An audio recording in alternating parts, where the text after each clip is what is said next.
looks like it's going live. I'm gonna. All right. Says we're live.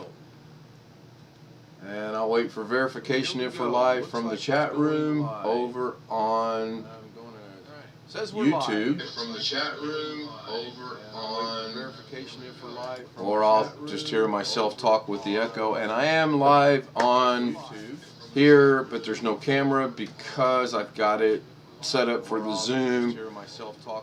And you'll understand why here in just a minute. I will go ahead and get Zoom up and running on here. And you'll understand why here in just a minute. And I appreciate everyone being here. Zoom up and running on here. Okay, Zoom is posted there. Now I got to go make one little change over here. And I think that's good. So I got to actually go back to here. I'm going to go to Facebook. I'm going to click on Go Live. I don't need it. Okay, I'm going to add a title, and I'm going to call this Vet. Okay, I just clicked on Add a Title. You know what? If I can't put a title, I don't care about a title. I'm just going to go. Okay, hopefully it says it's starting. Tony Wallow, thank you for joining. It does show that I'm live on Facebook. So now, Darren does not see the Zoom. So I'm going to put that in there. I'm going to jump over here. Temporarily, I'm going to look at Facebook just to make sure that it is. There it goes. Looks like it's good. And I'm going to put the link in there and see what happens. So here we go. I'm here. And I think Lorna's watching in the other room. Yeah. Oh, no, Chris, you have that wrong. It's YEPPEE, not YI. You know, that's coming from the boss in there, so we must make sure we get that correct. Hey, Darren is joining us in Zoom. There you go. Now you guys can understand why I don't have the camera running for the streams. I'm going to use my basic training picture, and I'm also going to kill the desktop icons and go full screen. I really hope that I get at least one vet to join me.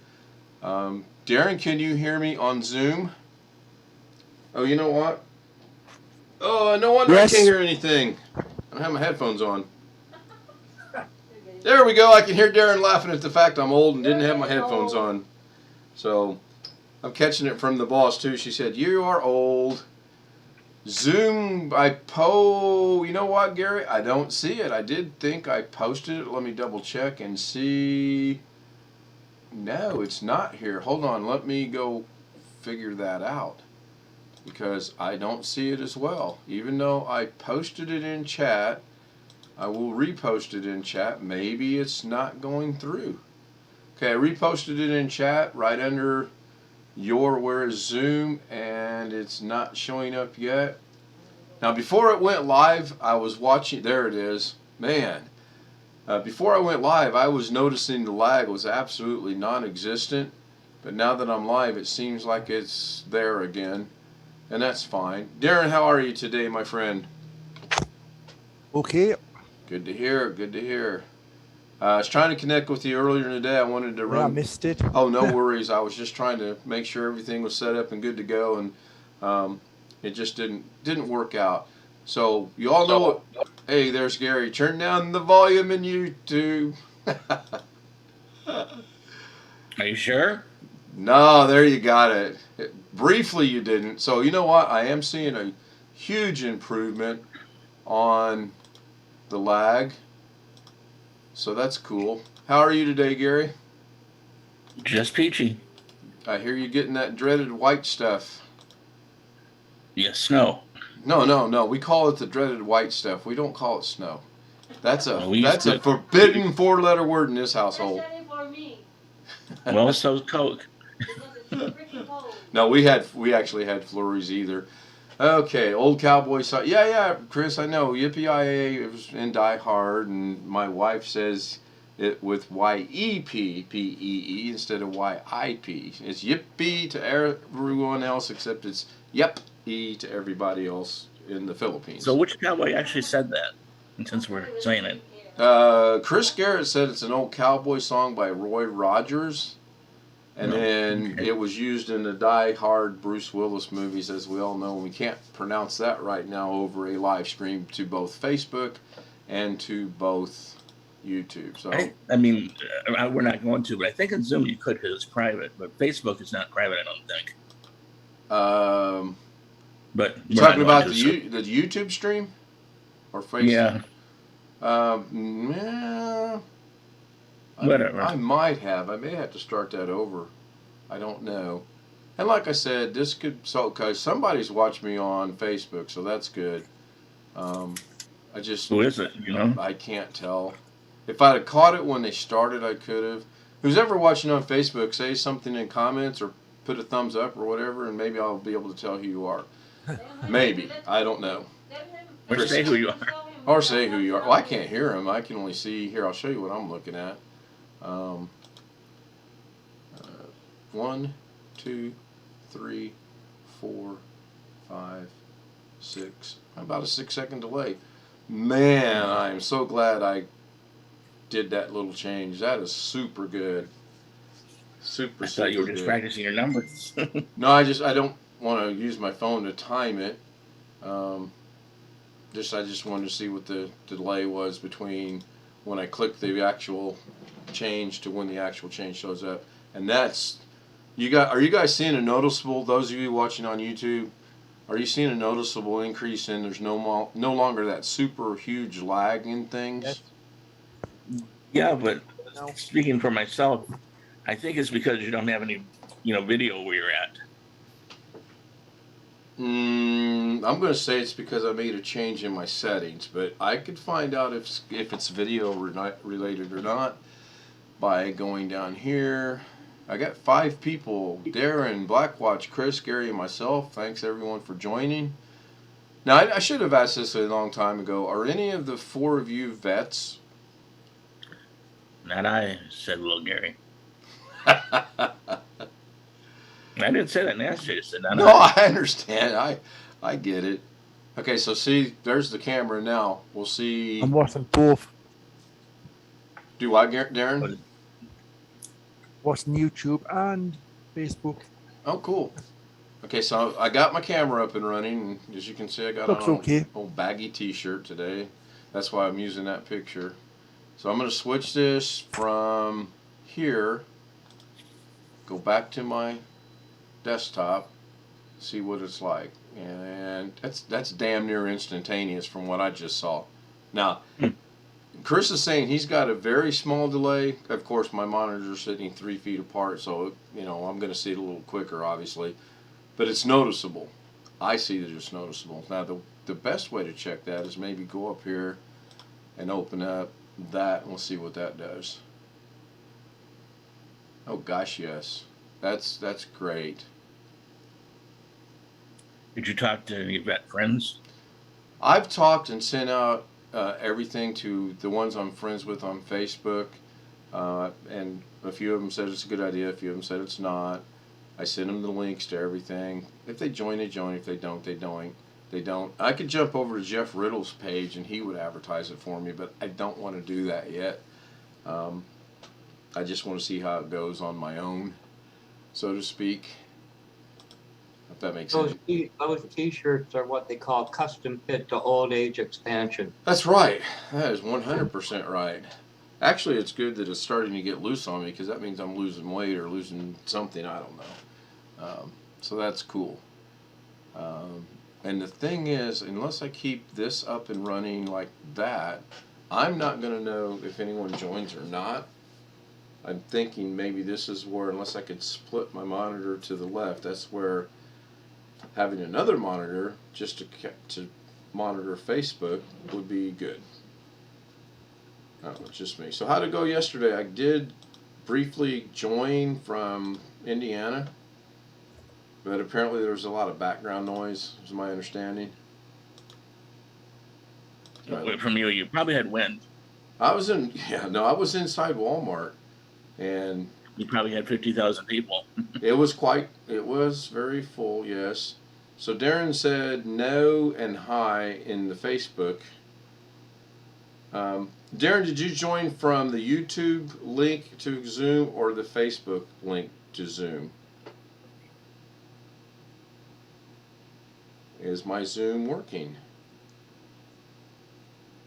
Apparently not. Let's go find Zoom. Did I inadvertently put... Uh-oh. What did I did? Uh-oh. Can anyone hear me on Zoom? Hear you. Okay, Gary can hear me. That's good. And it looks like I inadvertently stopped. You okay? What? I said it looks like I inadvertently stopped the feed on Facebook. I don't see that it's going. Oh, maybe it is. I don't know. So Darren looked to be muted over on Zoom. I just wanted to know if he joined from Facebook or from the YouTube. I know YouTube works. Chris is with us now. Chris, are you a vet by chance? And I should have asked this a long time ago. Chris says in chat he can hear me. Okay, I'm going to minimize that. I got the earth going around right now. I just want to look at Facebook a moment. I'm not seeing anything. Trying to think who I could reach. I could reach out to a couple family members, I guess, and see if they can join or not. Let me do that. Not a vet. Chris says he's not a vet, but a bunch of his uncles are. Bear with me. So how's everybody's snowy Sunday going? Hey, BW, do you have snow today? Not laughing at BW, I'm laughing at what Lorna said. Yes, we know it's not snowing in California. We know it's not snowing here. Yeah, it's not maybe in the mountains. Maybe in the mountains, but there are no mountains in Illinois. I have to close the door and put a big red sign out there and say, "Studio in use. Be quiet." She didn't hear me. She's a wife. She won't be quiet. Yeah, I know. Part of the territory. I have one of those. Part of the territory.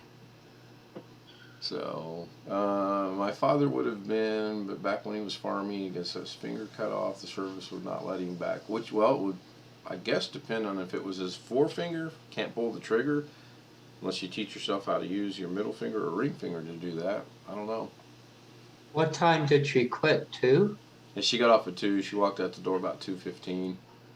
Oh, okay. Got Good. home, plenty of time to feed and water the chickens.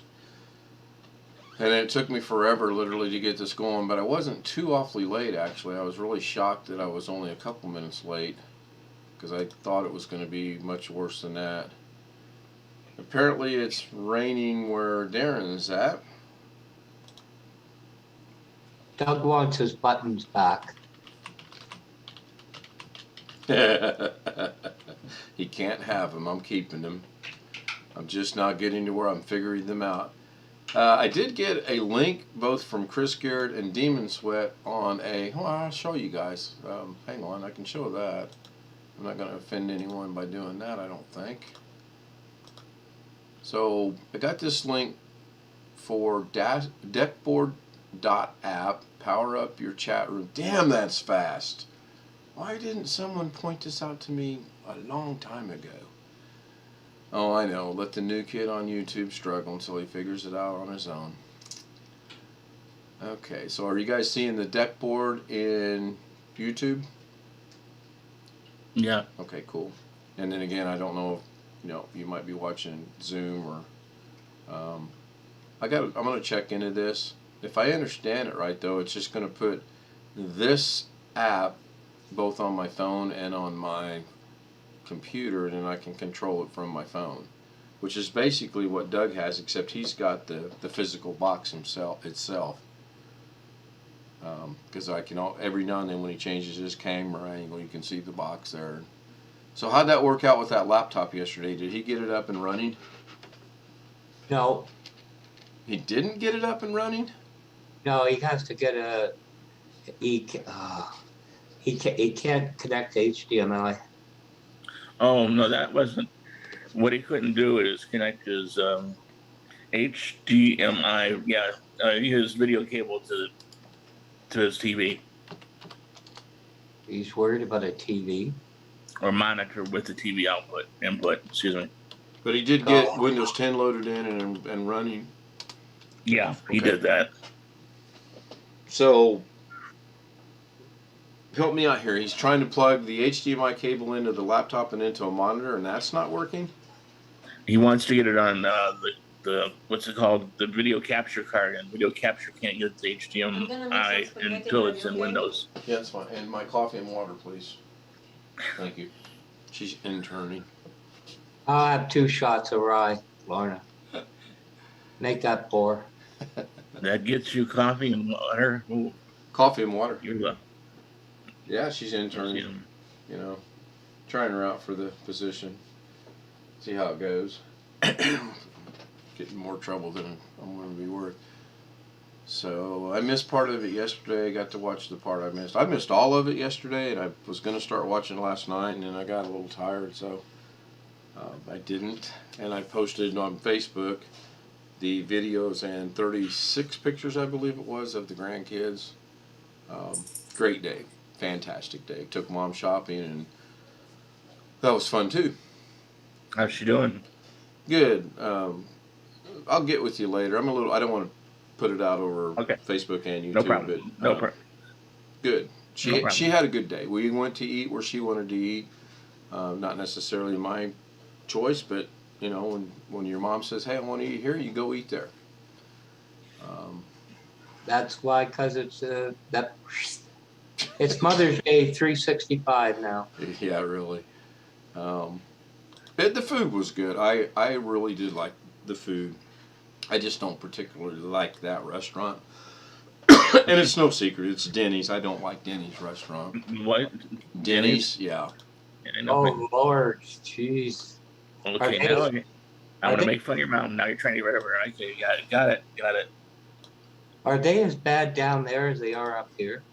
No, they're worse. Oh, can't get any worse. I had not been in that particular Denny's for about 12 years. And I remember the last time I was in that Denny's, I was with my youngest son, and they were giving away free pancakes, and that's the only reason we went.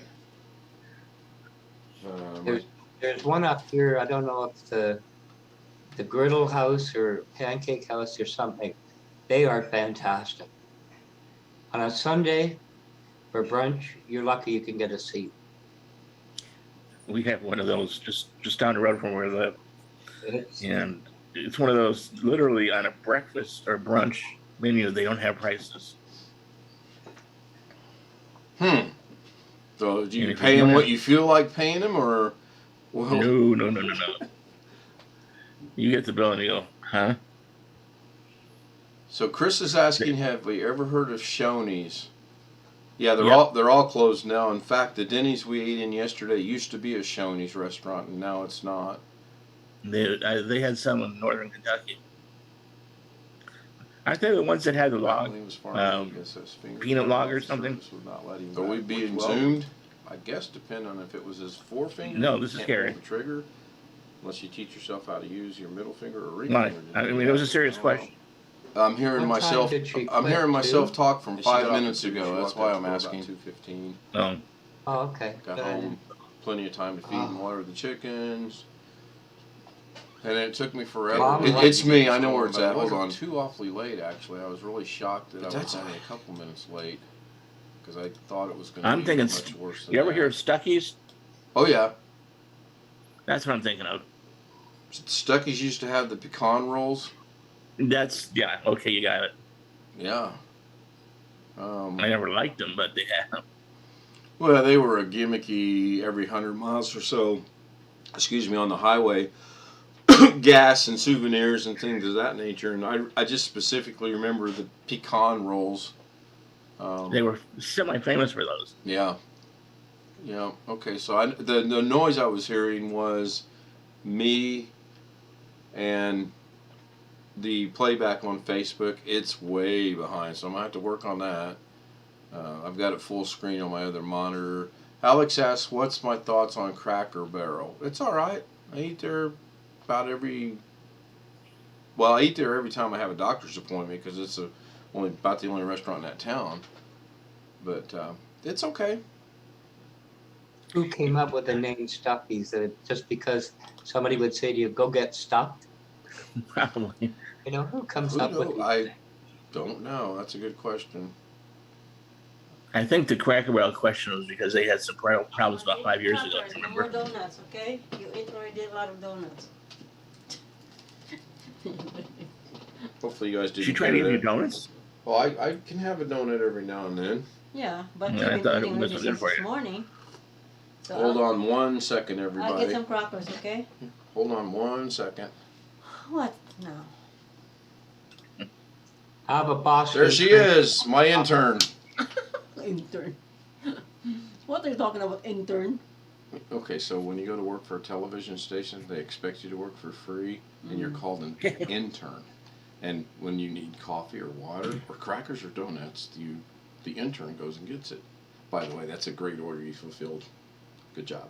I'll check that box off. Tip. Tip? Right there is your tip, baby. Well, I'll get your whatever. All right, enough of that nonsense. Now this is going to go over there. I'll have to put that there. I really am trying to figure out what to put up on the screen instead of having just the crest of the military police from the 728th Military Police Battalion. I don't know what to put up there. And so far, no vets have joined me. And I kind of expected that, honestly.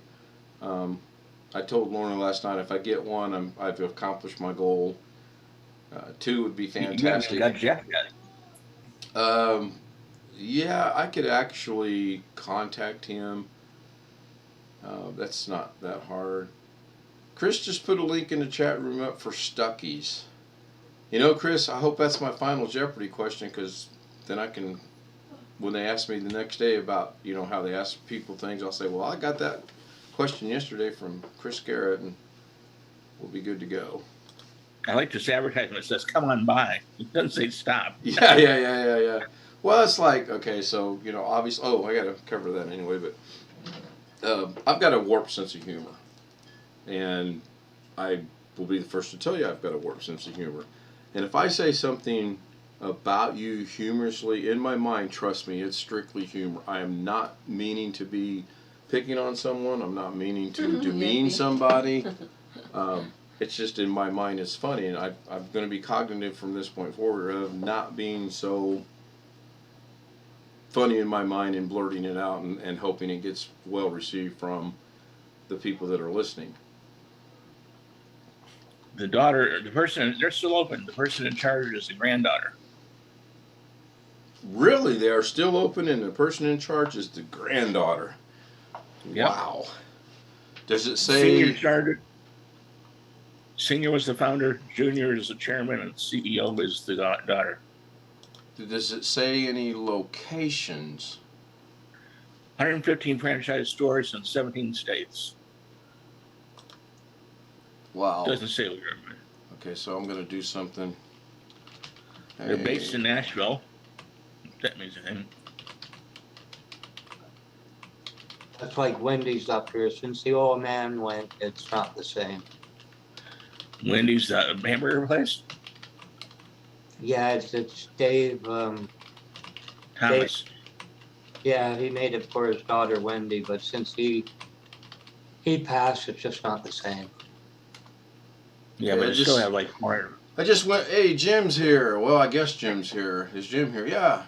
In your mind, it's not a place most people would want to tread.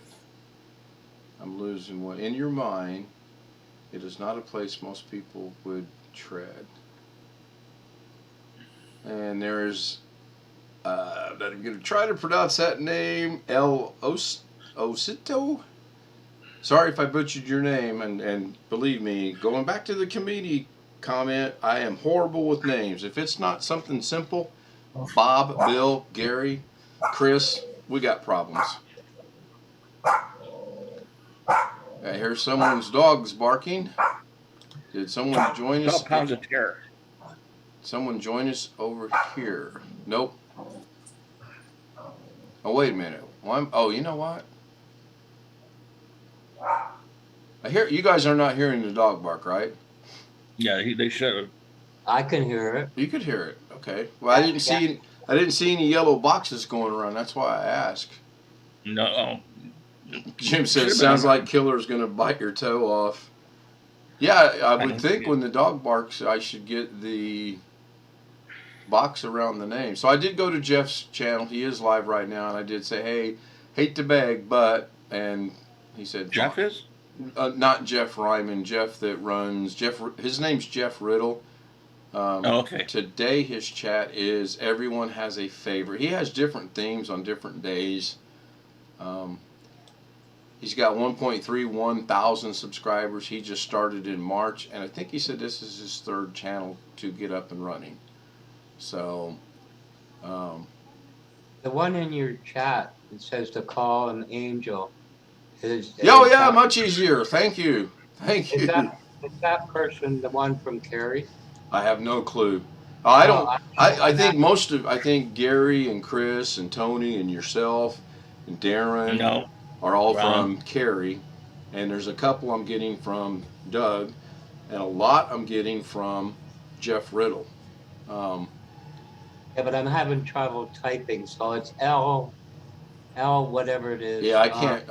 And again, I'm horrible with names. I just There's somebody like that went through Cary and they just said, "Call me Angel." I'm just wondering if it's the same one. Angel, are you joining us from Cary Holzman's channel?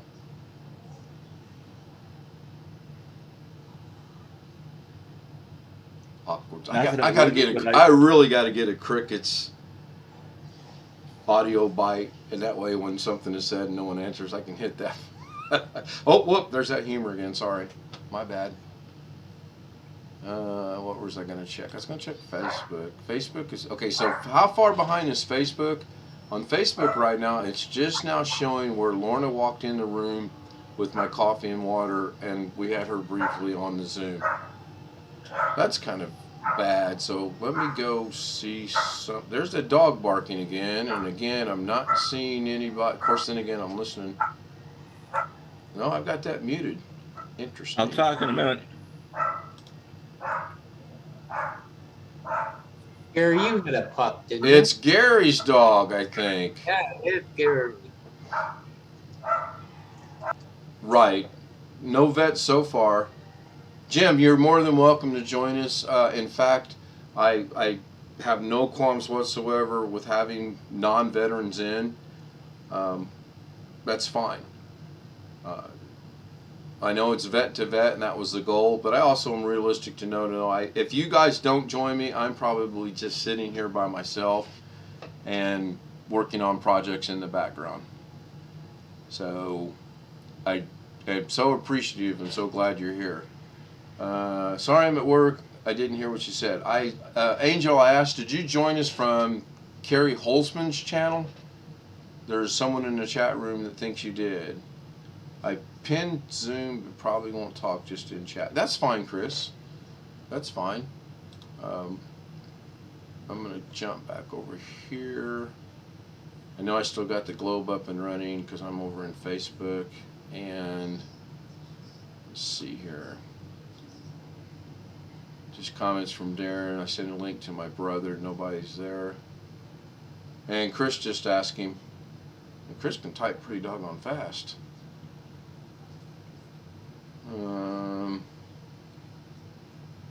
Let me go reach out to another one here real quick. And I apologize for the earth. Hopefully everyone... You give a shout out to the guy down in around Halifax out in his barn. Hope he's feeling better. Yeah, I hope that he is. I did shoot him an email. He's probably getting tired of getting emails from me. But I haven't gotten a response yet. No. Don't blame him.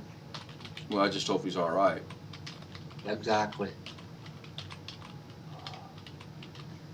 I got a feeling this is not... I think he got hacked. Got a feeling he's been hacked. That name sounds familiar. Okay, cool. He Angel joined us by looking up chat and just going to the live. Apparently that's a thing. I guess now I got 2 people watching on Facebook. That's neat. It's growing. But it's so far behind. Facebook is we're going to be talking about something and something else is going to show up over on Facebook and they're going to be like, what is he talking about? Isn't that refreshing? The name Carrie Holtzman sounds familiar, but you know, I got here somewhere else. It's worth remarking. Gary, do you have a channel? Obviously, you're in chat. Everybody has. Gary, do you post on your channel?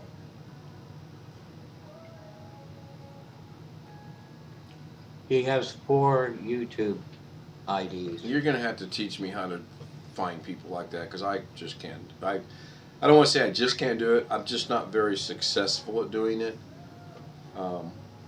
I don't know. So you, Angel, you did not join us from Carrie and or Doug, but you were searching the internet, searching YouTube, and you came up with this. Good. Thank you for being here. We appreciate it. There's a Zoom link somewhere up there above if you'd like to Zoom, but if you're at work, you probably can't Zoom unless you work for someplace that you can do what you want to do. So, good. Let me go over here. You know what I need to do? Why don't I do that? What an idea. Why don't I start Facebook on my tablet? Oh, okay. Now, my son sent me a... Jim is joining us. Thank you for joining, Jim. My son sent me a... Alex is joining us. My oldest son sent me a message. It said Mission Impossible theme, and I didn't know what he meant, but then he just sent the video from his 3-year-old daughter climbing out of her crib. She's supposed to be taking a nap. So, hey, Jim, you look unhappy today. What's up, buddy? Not much. I'm just trying to figure out how to add Zoom to OBS, which is... Oh, good. Yeah, I'm just... The issue that I have is that apparently I can't use the same camera in OBS and Oh, Zoom no. at the same time. No, you cannot.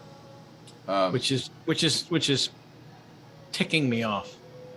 Yep. No, I've demonstrated how to not do that because you can't do it. And in OBS, if your camera's active in OBS, you can't use your camera in Zoom. You have to deactivate it in OBS, and then your camera will work on Zoom.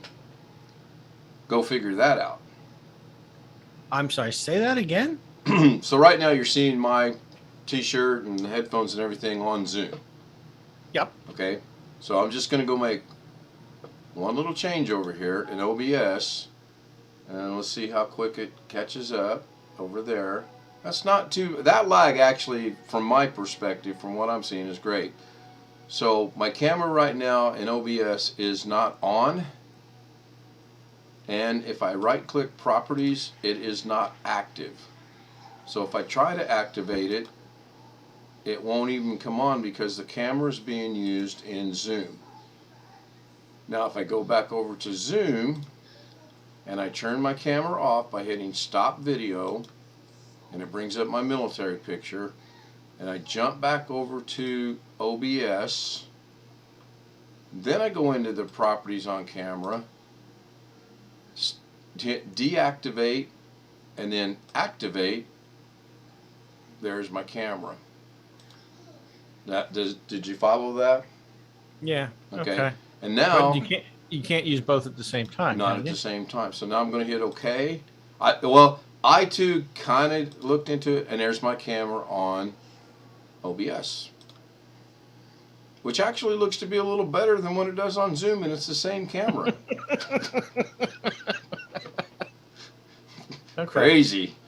That's the Zoom gods getting back at me, I guess. I don't know. So Is that a military picture? that's my basic training picture. That is me at 24 years of age in basic training in the United States Army. When did MC Hammer pants become government issue? Oh, for the neck you talking about? Oh, forget it. I just Never mind. That one went over like a lead balloon. I'm trying to picture in my head any pants GI that issue, government issue, MC Hammer pants. we. Yeah, I caught that. Well, yeah. Well, like I said, it was a dud. Yeah, I know that That's, feeling. So, that's what I can do at the moment. Alex, how are you today? Hey Ken, Hey. was you wanting to record your Zoom or something inside of OBS? No, I know how to do that. And if I were going to do that, I'd let everybody know, hey, I'm recording this, but there's no need for me to record it. What I was just going to say is you can use the virtual camera option inside of OBS underneath the start recording, and then you can, if you select OBS, you can select OBS virtual camera inside of Zoom, and that will put whatever you're looking at in OBS in Zoom as the webcam. Theoretically, yes, but I've experimented with that, and I understand that part of it. The problem is that what I'm trying to do is I'm trying to have a camera on OBS and still use it. I'm sorry, let me try that again. Have the camera in Zoom, but still be able to use it in OBS at the same time, and it's not possible. Right, and I've played around with the virtual camera, and I can't get it to work at all. So, but Sam Lazar actually, I guess, is pretty good at that. But he's keeping it close to the vest and not wanting to trade information on that, so to speak. Hey, when you're as younger as him, you'll be like, Oh, I remember being 20 years old. I don't. do. You don't remember being 20? hey, that's 42 years ago. I don't remember Tuesday. Tuesday. Which Tuesday? Exactly. Last week, what did you do Tuesday? Yeah. No. You know, This is not to make fun of people that have any mental issues, but I don't look forward to the day when I'm like, well, I remember when I was 6 and I did this and this and it like it was clearly yesterday. And someone goes, well, what'd you do yesterday? And I'm like, what do you mean what I do yesterday? You know? When you were a kid, you think back at the macro. Like, I had a big birthday party. When you're now, you think back to the minor. Well, I paid the paper boy. So it's easier to forget what you did Tuesday, but it's not. It's easier to forget what you did as a kid. I mean, when you were 12, did you have that favorite bike? Yes, I did. Tuesday, you paid the bill, wrote a check for the bill. Never mind. Yes, I know. Yeah, well, I know what you're serious. saying. I know. I was gonna change my picture, but I don't remember where my military pictures are at. Wow, that got small for some reason. How old were you in that picture? 24. I would have said you were younger. I was 24. The mind games the drill sergeants tried to play literally went right over my head because I knew exactly. And they were mind games. I mean, I seen 18 and 19-year-old kids, young men, cry because of the way they were being treated, and you just can't get them to understand that this is only going to be 8 weeks long, and after that, it's going to change. So, Chris, Serious question. Are they allowed to do that now? I don't know. I have no idea. I don't know anyone that's young enough to go through basic training, and I don't know. I would say probably to a certain degree. In the way the world is today, I'm sure that it's changed. I'm sure they're not going to get up in your face and call you every name under the sun and make you feel like you're about 3 inches tall. I was told. That's part of the job description. I was told they say some things that now they're not probably allowed to say. Well, I'm sure there is. There's no doubt in my mind of that. So, Jim, if I go back over here to OBS, I'll tell you what I want to get rid of. I want to get rid of the cascading tunnel effect to where you're like, okay, that's what I want to get rid of. The other thing I'd like to do is I'd like to get rid of this little box around the camera. And I know it can be done. I've seen it to where they actually put this in front of, instead of being in here in OBS, it's actually in front of OBS. So if you turn it, if you go right click, properties, and then deactivate it, boy, my hair looks horrible. I have to talk to my intern about that. and then hit OK, it'll go away. And then if I come back over here to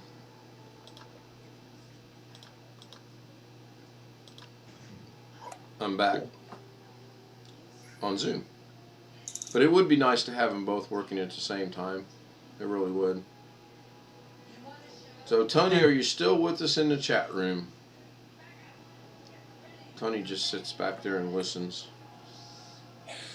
Gary, you brought up Tuesdays a lot. I'm just curious, or if you ever seen the movie? What do you do? Sit on the feather again? There's actually a movie, Not 12 that- Angry Men. I don't know if anybody's ever seen it. It's been made 3 times. It's called 12 Angry Men. Oh yeah, the jurors. Yeah. First, yeah. And they pick on the one guy. The first one was E.G. Marshall, I think. Well, anyway, they pick on him. You know, well, what movie did you see? And it's like three movies back, he has no clue what he saw. And that's what I get a kick out of, because it's true. You think last Tuesday, you're like, what'd I do? What'd you have for dinner last Tuesday? The one I was thinking is called Tuesdays with Maury. Oh yeah, he used to be a good friend. I mean, we used to know each other, but Jack Lemmon, isn't it? No, the guy that actually wrote it is Mitch Album. Oh, okay, the author, yeah. Yeah, he lives about a half mile away. Matter of fact, but the lake, he's on the other side of it. He got a divorce. That's always a good thing to do. And married a new wife, and she's into the, is it Honduras, where they're doing all the medical stuff. They adopted a daughter, and she got hit by a car. Trick or treating. There's Jeff. Hello, Jeff.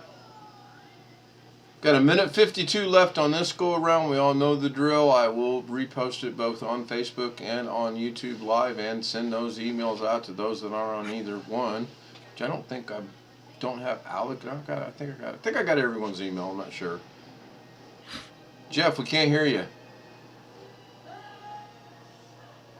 Can anyone hear Jeff? No. Not yet. No. How about? Oh, there we go. There we go.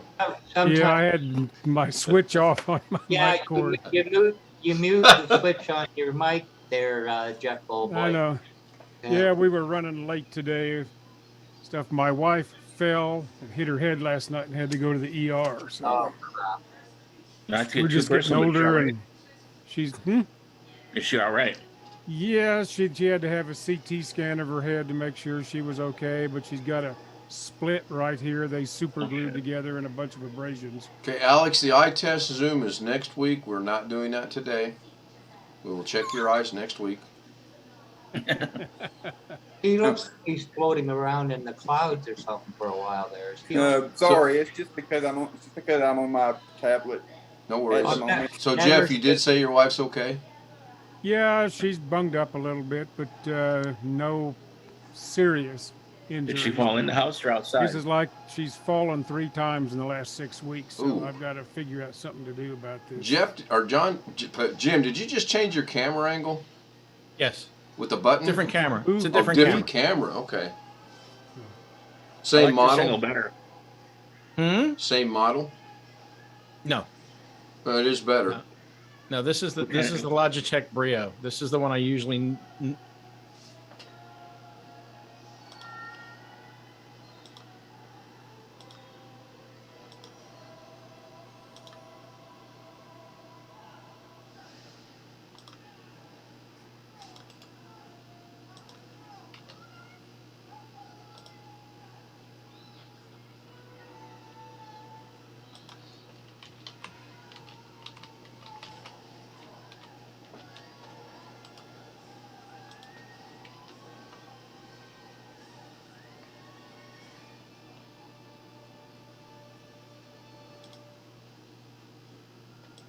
So Jeff, you said your wife is okay? Yeah, she doesn't have any permanent injuries, but she's banged up a little bit.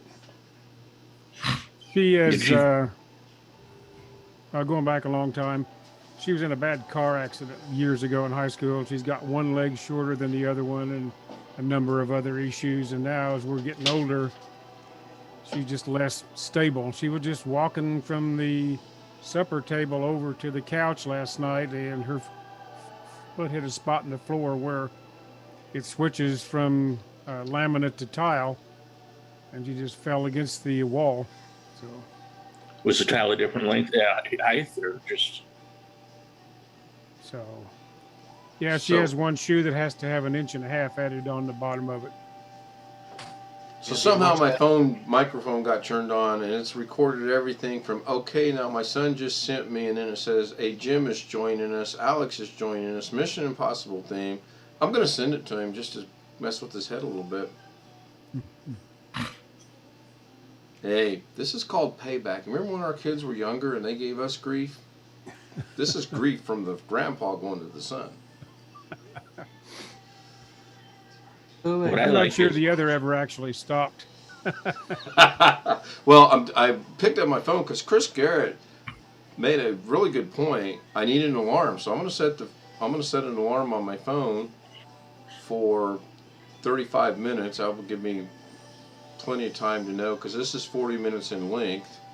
And now when this goes off, I'll know we'll have about a 3-minute window to restart it back up. And unfortunately, you can't plan ahead and get it ready to go.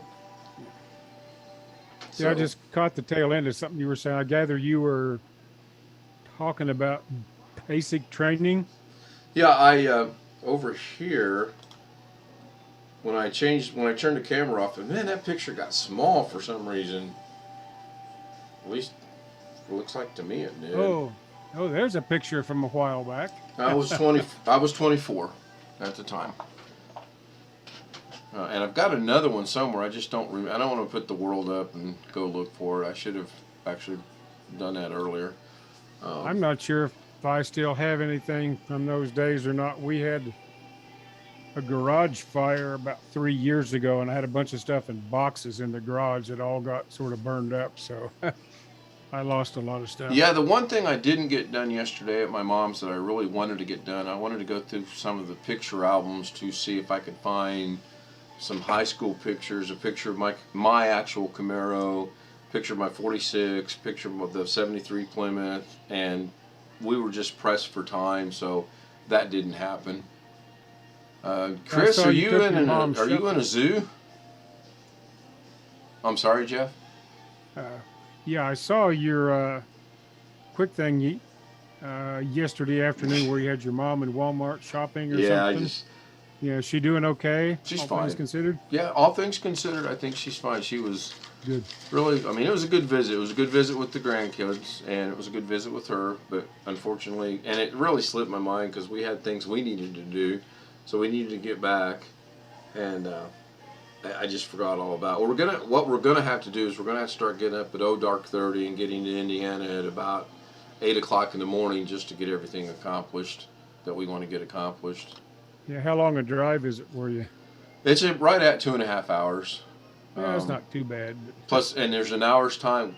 They're an hour ahead of us, so okay. it's 5 o'clock there, nearly. So are they Eastern time? Eastern, yeah.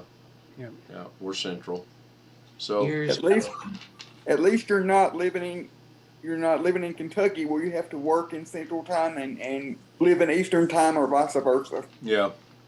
When I lived in Eastern Tennessee, I was in Eastern Time and I worked in Eastern Time, but I had co-workers who lived just west of the time zone change, which was like, I don't know, 15 or 20 miles west of where we lived.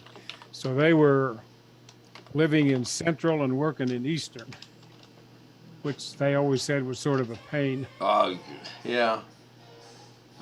The hours difference is not too bad to deal with, but I wouldn't want to live here and work there, or vice versa. That'd drive me up a wall. Years after my dad passed, I got a picture of him overseas, like you can, early 20s. Nobody knows where it came from. It just got uploaded to somebody's cell and made the rounds.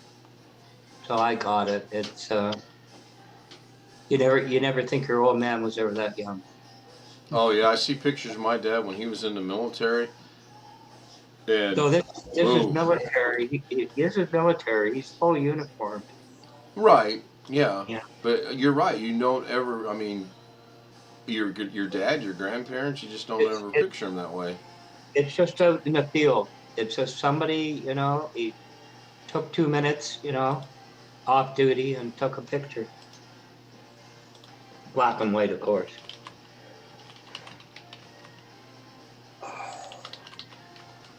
I've got one of my dad from sometime during the Second World War when he was home on leave or something, seeing my mother, a picture of the two of them, which I enjoy. My dad was as old as you could be and still get drafted during World War II. Mm. So, modern day military, that's 35 years of age. I think that was about the same then. He was right at that age. Let me see, he was born in 1906. And so he would have been 35 when Pearl Harbor happened, and he was drafted the following year. So he was drafted just before he turned 36. Yeah, when I was a recruiter, we used to get people that would walk in and they would be past the 35 years of age, and you could get a waiver because if they had, let's say, 10 years of experience in the military, they were actually considered to be 25, not 35 or 36 or whatever. And that was a simple waiver to get. Yeah, but there's no draft now. No, there wasn't a draft then either. We do still have the selective service, I believe. Still got to sign up at the. Yeah, you still have to go and register. I guess, I don't know. I suppose it would require an act of Congress to actually reinstate the draft. I'm not sure. Probably.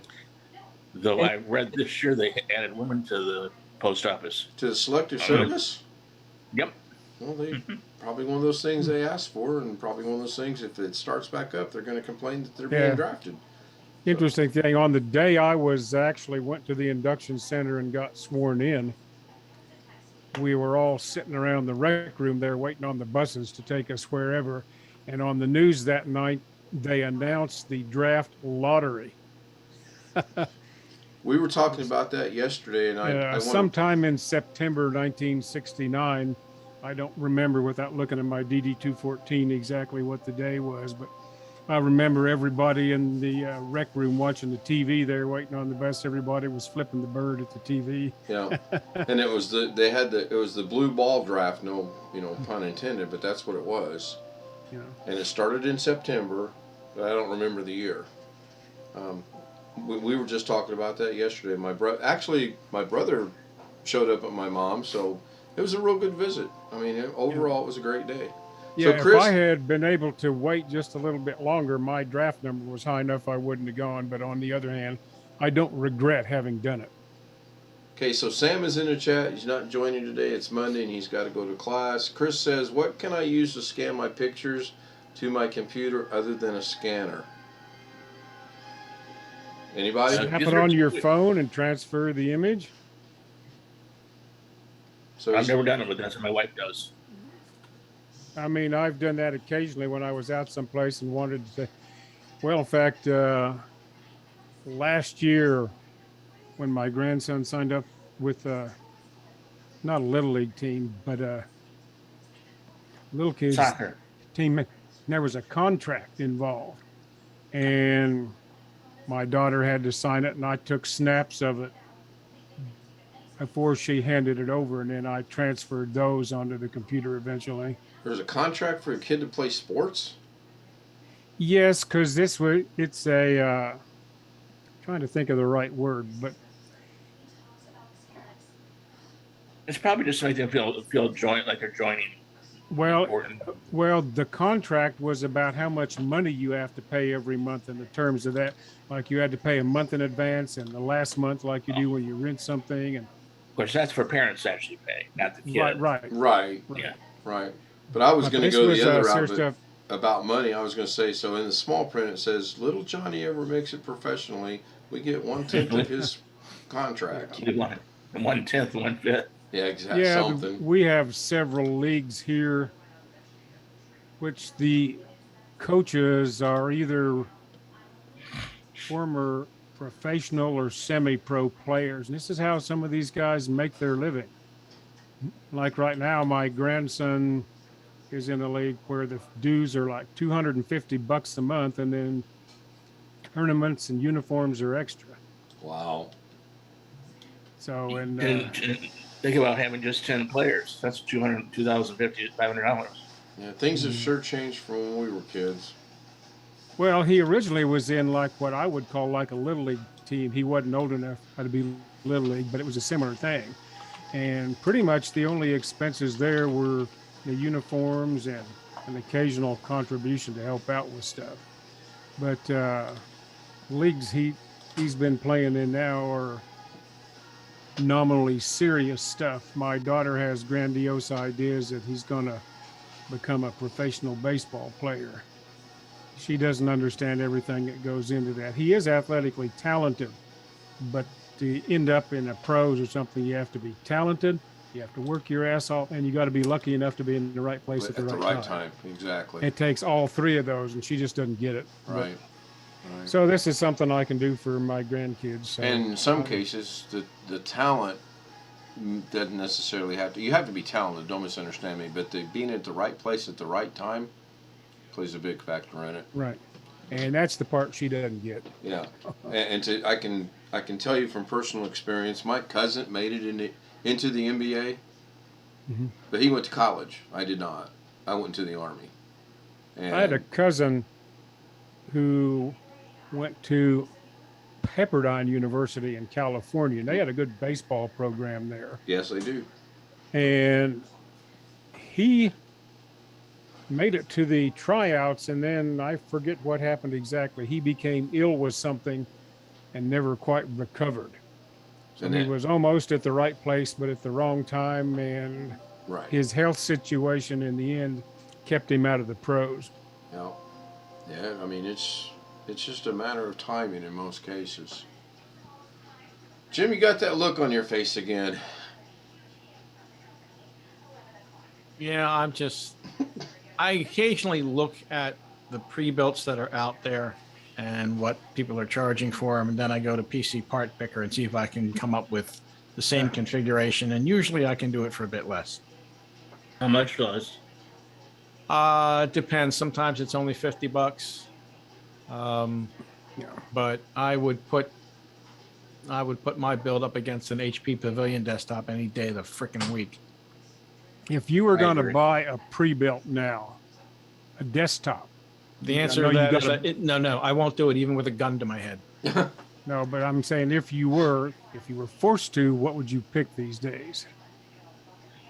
I would pick Dell. I don't know what you pick, Jim.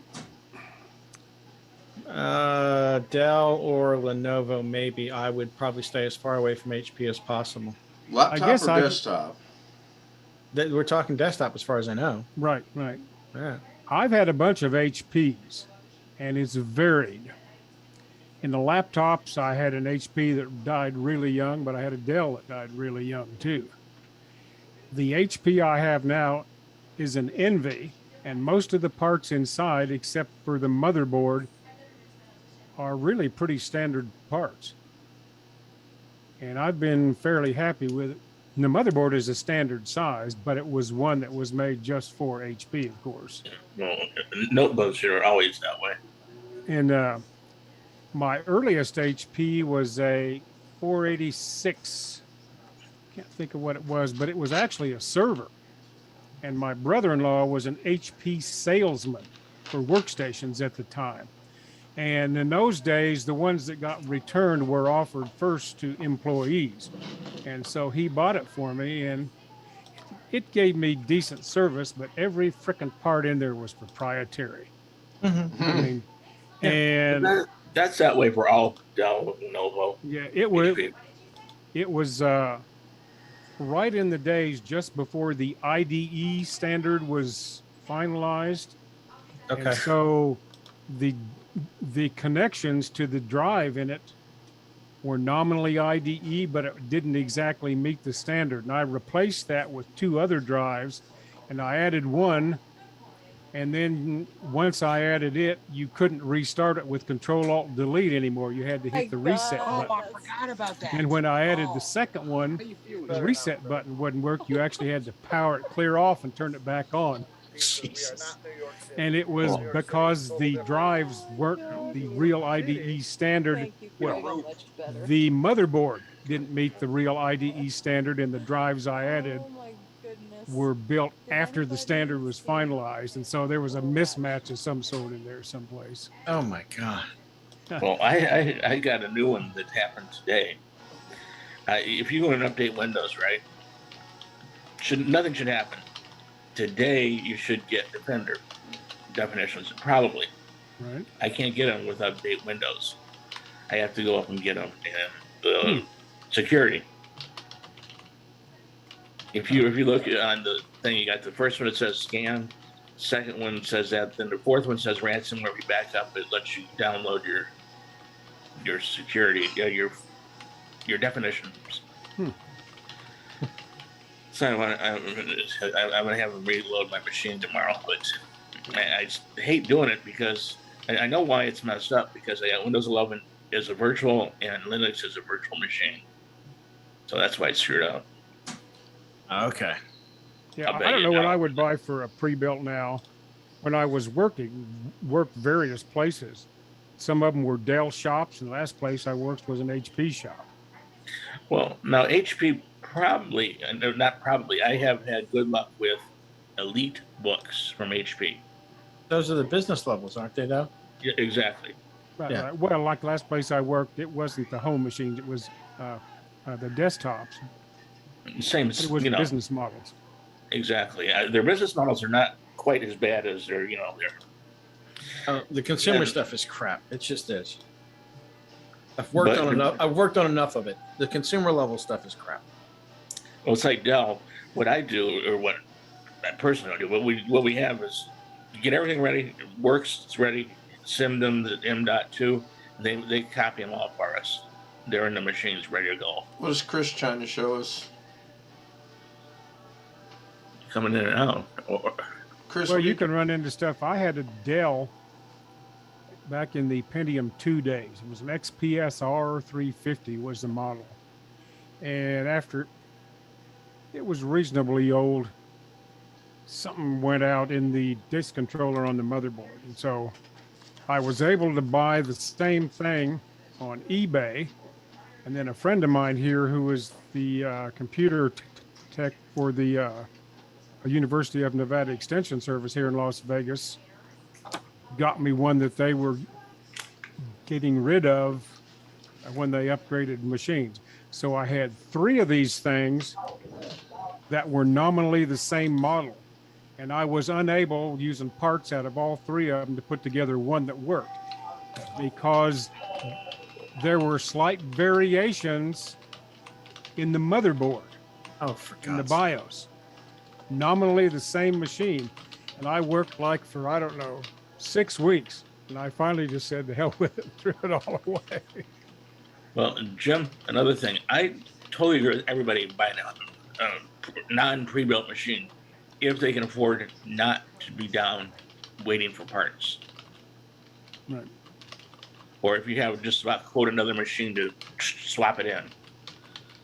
Well, That's what right now you can see behind me a case sitting over there. I've got everything I need to put the machine together. I would like to have had a graphics card, but when I originally bought the parts, I said, well, I'm a little tight this month, and I'll wait a month to buy the graphics card, and that's when the big shortage hit.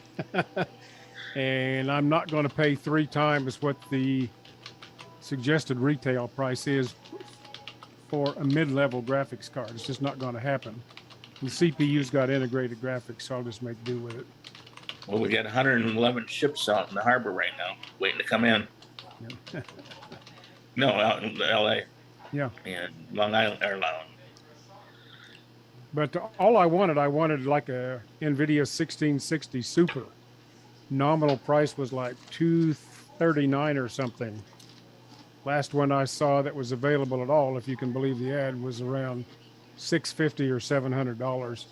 Oh yeah, it's the And same I'm same just problem not- with me when I was it 2019. Well, sometime in 2019, I bought a 1650 Super, Hmm.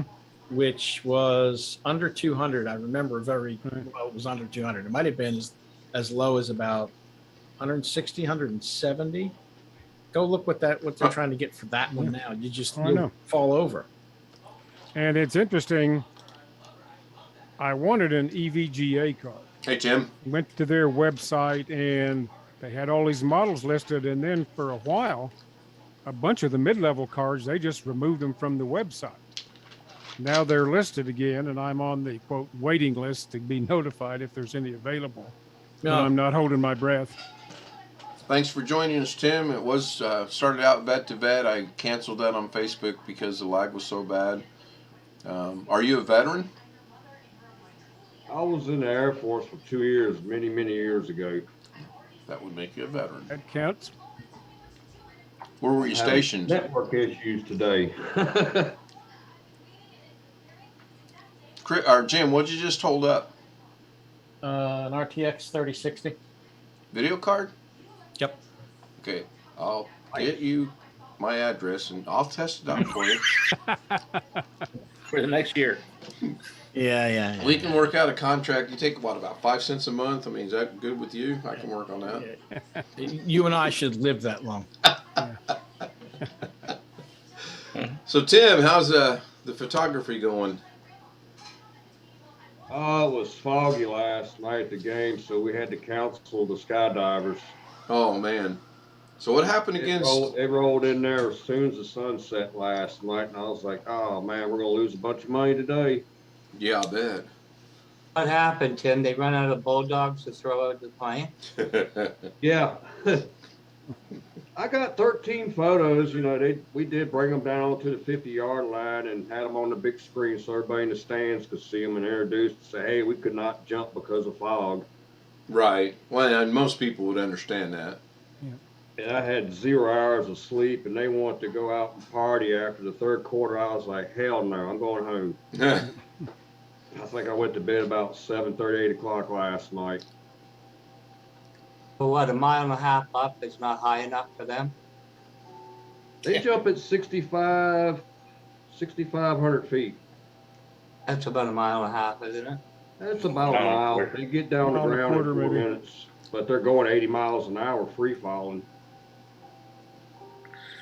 You know how 80 miles an hour seems so much faster going straight down than it does going sideways. Oh, I bet.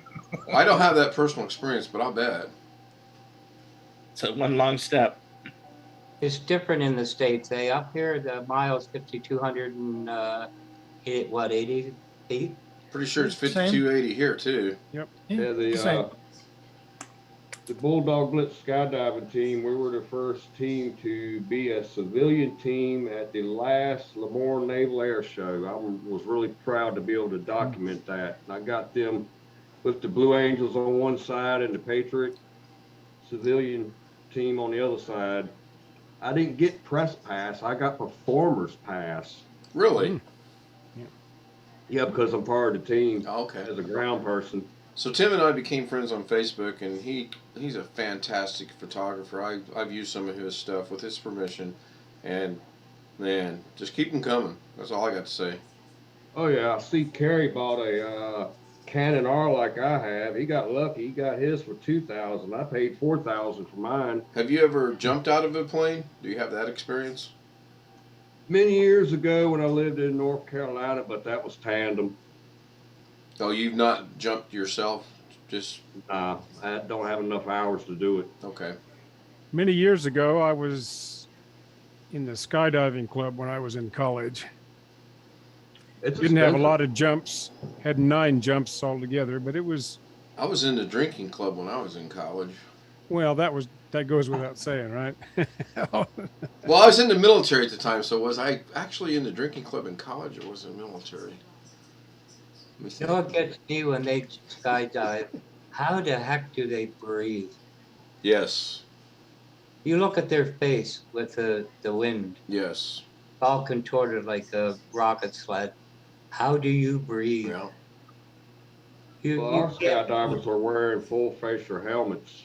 Yeah, I noticed that. Is that because of the fact when they don't, they're like that? I don't know. That's a good. Probably so. But I agree with Well, Blackwatch. How do they breathe? If you're Well, I falling would, down, I and would they, imagine. Yeah, I would imagine in is not a problem. Out would be a problem. Yeah, really. yeah, I would agree with that. Not that that's humorous because it's not, but yeah, good point. Tim, what's terminal velocity? 120? Excuse me. What is terminal velocity? That's when you die. You hit the ground. I have no idea, Barry. Depends on your position, whether you're have your arms spread and all of that, or whether you're trying to go down and catch somebody or whatever. I never did any of that. So the order of Zoom just changed on my screen, and I'm not touching anything. But Jim Did over here too. Yeah, mine switched for some reason. Is that What did Jim's you- real name? shut his camera off, and as soon as he did, he moved down one row and over to the left. Yeah, he That's did. weird. Yeah, Somebody left. that's I'm actually logged into Zoom at the moment on my own account, so that's probably why the name showed up. That explains Everybody that. But dropped- why did the pictures rotate? Because there's an option to dismiss the ones who have not got their cameras on, so it must have an order. Oh, something else for me to learn. Oh, great. So Ken, when did you go in the Army? When I was 24, Well, what year? 1983. 83, okay. Completed I was basic and drafted in AIT and went to 60 Korea. Yeah, drafted in 69. It's an interesting thing. Wasn't very well known. The day I was drafted, the Marines were drafting people at the Kansas City induction station. Apparently, on the They History took- Channel yesterday, there was a real good thing on the Vietnam War and how the draft was. I'm gonna have to go find it because I'd like to watch it. I don't know if they actually took anybody to the Marines involuntarily that day. What they did when you went through, they took volunteers first, and they would just have been a 2-year commitment instead of the regular Marine enlistment period. But And By back the then, I time I wonder how went many through- went in via the court system of, oh, well, you can go to jail or you can go to the military. well, yeah, that I don't know. That was going on during the time I went in. Right. Do they still do that? I don't think so. I honestly You- don't know, but I don't think so. I looked something up on that the other day. Depending on the level, if you have just something like a gross misdemeanor, that ain't too big an issue. Certain low-level felonies you can get a waiver for it. So, Right. but apparently, and the ease of getting a waiver, I guess, changes with time depending on the needs of the It does, and services. what it is you're trying to get waived. So, a show of our age here. How many people remember the song "Alice's Restaurant"? Very By well. Arlo Vaguely. Guthrie. Very well. You remember the part in there where he gets sent to the bench, and he's sitting there on the bench with all the mother rapers and rapers. father rapers, Father and they said, "What's you in for?" He said, "Littering," and they all started moving away. You remember that? No. So, And Disturbing the Peace, I think, wasn't it? they were moving away at littering, and I think it was Disturbing the Peace, and they all started coming back, and we had a good old time talking about, I don't remember. Talking about mother rape and father rape. Yeah, the first time I heard that was my geometry teacher in high school. He was a little ahead of his time. He came in one day and he said he's got a vinyl record player, and he says, "We're not learning geometry today." He goes, "I'm going to share this with you," and we probably heard that song 100 times that day. Mhm. I mean, that was actually pretty cool. No, that wasn't Alice's from Mel's Restaurant. Chris is asking in chat. That was Arlo Guthrie's protest song to the war, if I remember right. Correct. You can get anything you want at Alice's Restaurant. Something else. Yeah, exactly. It was good. Okay, so One we person got sent it. the message. We got 10 minutes. I will repost it. So, how many people are following on? I really want to know about this lag thing. How many people are following along on this YouTube stream? I'm not on YouTube. I'm clicking back and forth a little bit. Okay. I'm gonna pop out for a minute. I'll be back. Okay, thanks, Jim. I just wondered because I made an adjustment in YouTube and OBS, and I mean my monitor are literally sitting this close to one another, and it looks like as I see it and say it here, I see it and say it there as well. Now Facebook. Are you using OBS or XSplit or what? I'm using OBS, yeah. Is the volume Now turned? Facebook was roughly an hour and 15 minutes behind, if you can believe that. That's In Doug's Zoom yesterday, he was talking about some different settings that you could use that affected the lag. And I don't quite remember everything he yeah. I said. stumbled across. There's one on the YouTube setup I stumbled across. It has to do with the latency, and I thought that very top of the latency would be good, but Mr. Google came through and it actually says no, to speed things up, use the lower latency, which I've done, and it does Ultra low, ultra low. ultra low. Right. I got about 8 seconds on my end. I pulled up YouTube on my tablet over here and waited till my head turned on YouTube. All right, let me run a technical question by everybody. We got 8 minutes and 28 seconds. So I tripled my internet speed from 100 to 300. My current speed is horrible. Let's see what it is today. Oh, 260. Gotta go. So 8 seconds. That's not bad. Thanks, Tim. So you had them come and give you a little bit, or they did it over the phone, right? Just up your speed. Yeah. Well, I called them to increase my cap of 1,000 gigabyte to 2,000, and when you do that, you get to increase your speed by 3. So now I'm at 241.1 and 33, and I don't know, and this is why it's a technical question for you guys. Do I need to get a new modem and router to get closer to 300? I mean, I would bet they would have told you. Who's your service provider? It's called MediaCom here in Illinois. Never heard of them. You Yeah. leasing from them? Do or they you have provide your own? equipment? No, I own my own equipment. No, it's mine. Okay, how old's the router? Couldn't tell you. It's a Netgear. Well, we need Nighthawk. we need to have a rough age on it. Netgear came out yesterday or 10 years ago. Yes. Now you guys know how I feel when I ask my wife a question. I get an answer like that. I will look here in a minute. When I restart this, I'll run in there and look. But that's what I was thinking. It might be too old. Do you know what version of Docsis your modem is running? Sure. Give me ABC options here, and I'll tell you. Well, one, latest 2, one 3. I was aware of was Docsis 3.1 or something. Yep. I'm not sure.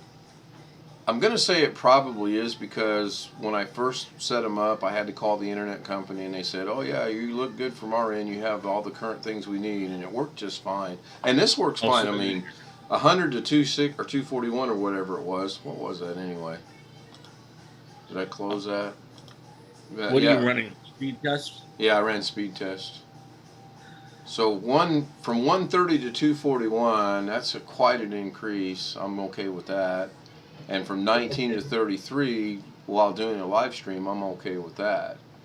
Yeah, but everybody does these speedtest.net. Nothing measures, like you're running OBS. Nothing's measuring your stream pulling up.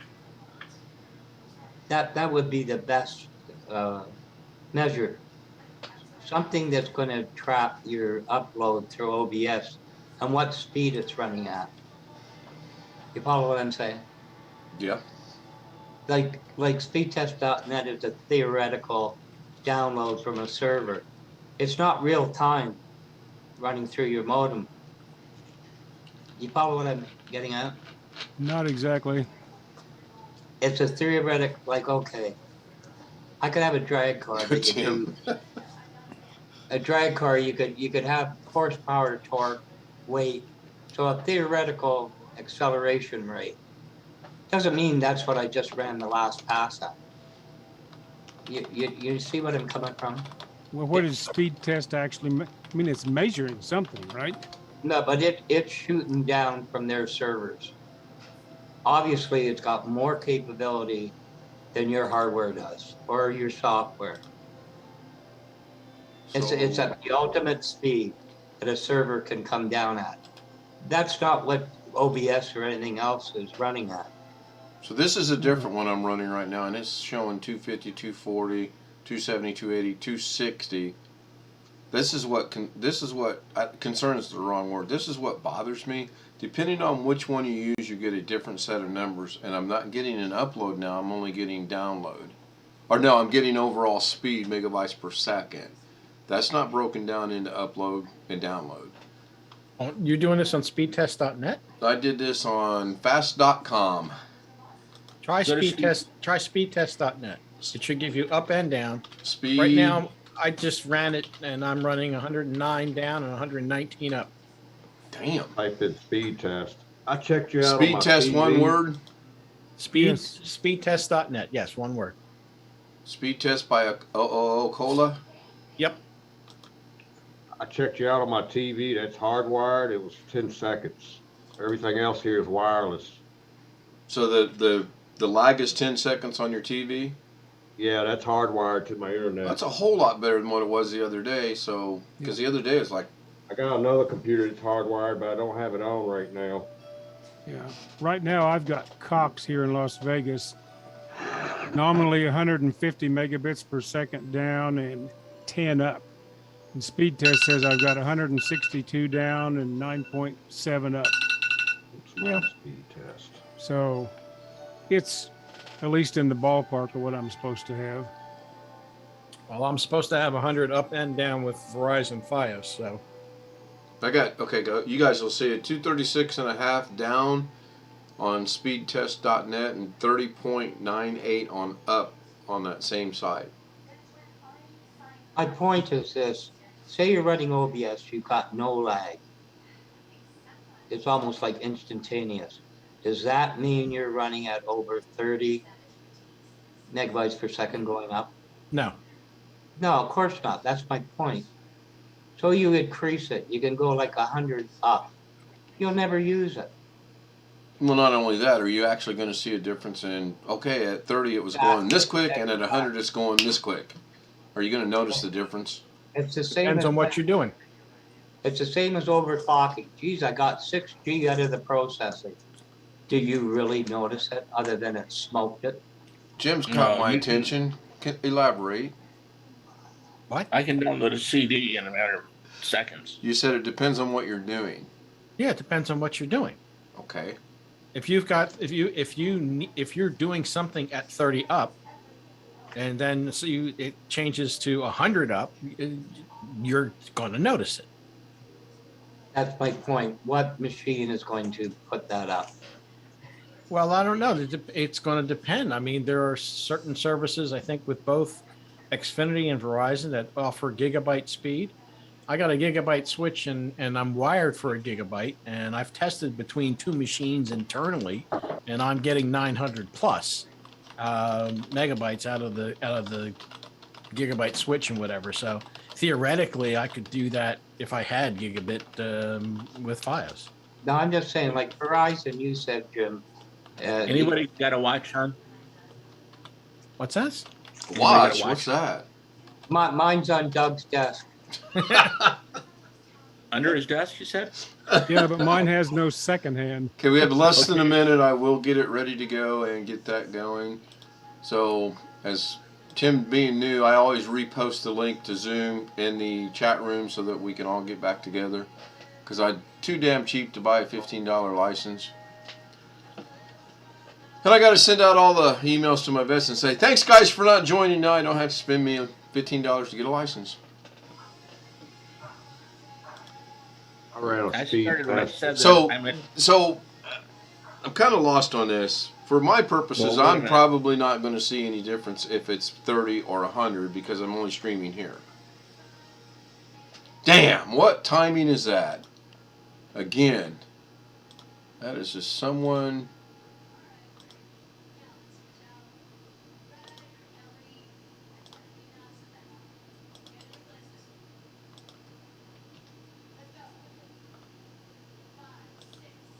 So I'm going to stop this and hopefully people join. And I'm going to do two things at one time here.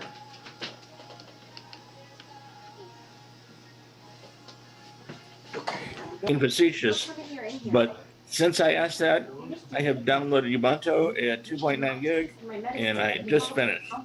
To see how many I Well, had. who's taking it? Him. Oh, in front of you.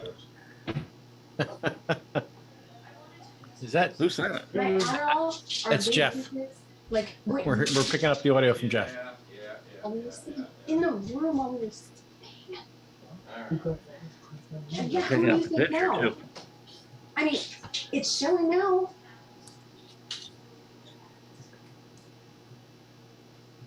Everything's cleaned up. I'm trying to figure out how to with my shit. You think you're gonna take my fucking Adderall? Catch him in the act. No. Okay, pretend you didn't actually.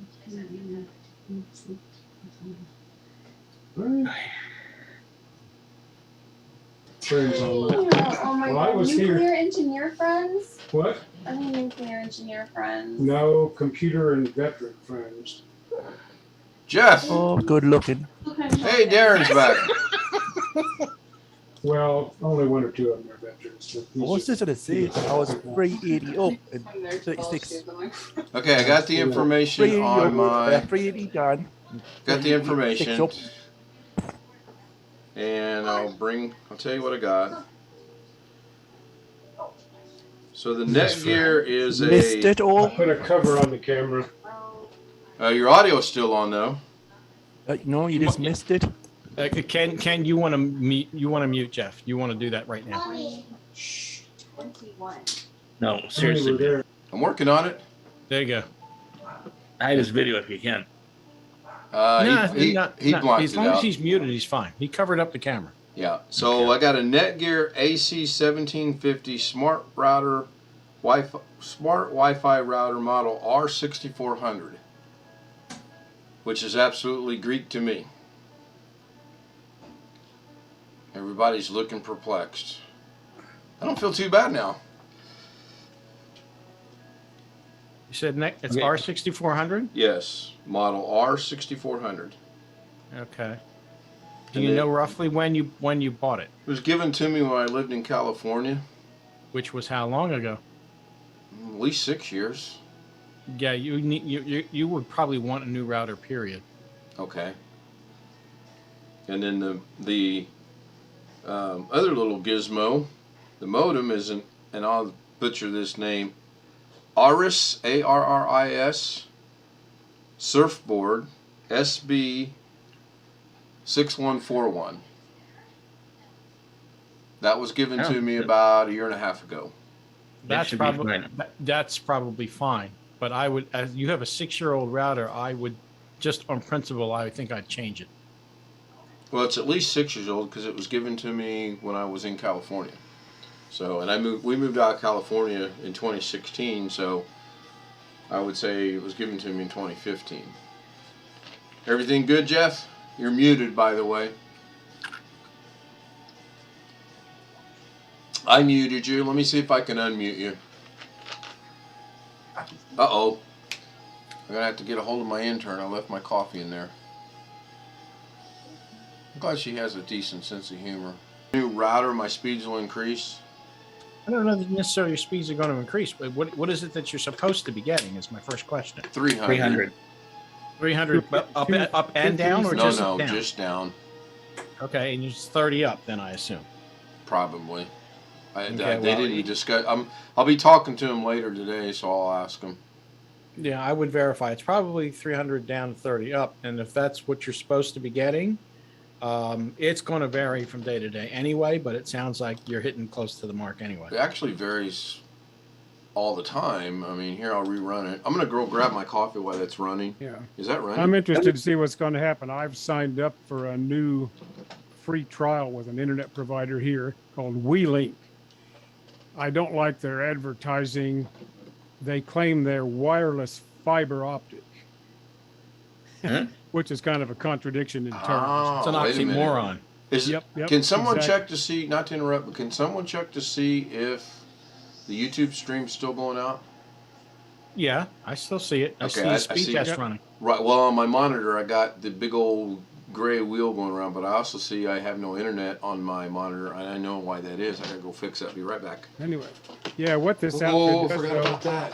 they have fiber optic to a number of locations, and they have broadcast towers on top of Home Depots and Walmarts throughout the valley. Okay. And so they're sending, and there's one like a mile from me, and they're sending out a wireless signal. I've got the box on the wall outside my house and through the wall. I'm waiting on routers. Then they have yet to come and install a receiver on the roof. And they're claiming they can provide 700 megabits per second up and down. Oh, I'll be impressed if they actually get that. Well, so we'll see. Anyway, but I get a month's free trial. If I don't like it, I just tell them and they come and take everything out. And the only thing I'm left with is a hole in the wall of my house, which I have to patch. So we'll see how that works out. Right now, they're short of routers. They're blaming it on the supply chain thing. Which is probably somewhat true. Oh, Yeah, yep, could that be. solved that problem. Okay. So So, anyway, I get two well, in a matter of a mesh couple routers. minutes, it dropped to But the way my 228. house is laid out, I think I'm going to need 3. So if I like them, I'm either going to have to buy a same model router that they're using or pay a little bit extra to rent one. If this works, their nominal charge is $70 a month for this, up to 2 years. And if I stay with them after that, it drops to $60 a month. So, But the proof is in the doing, though. So right. So right back. now I have Cox and I've got 150 down and 10 up. And it speed test measures pretty close to that. So Yeah, there's always a little bit of overhead. It's never going to be exactly what they say it is. well, I'm actually I'm usually measuring 160 as opposed to 150. So I'm not complaining. I mean, I'm getting what I pay for. Mm-hmm. Should I replace the Ethernet cables as well, or you think they're okay?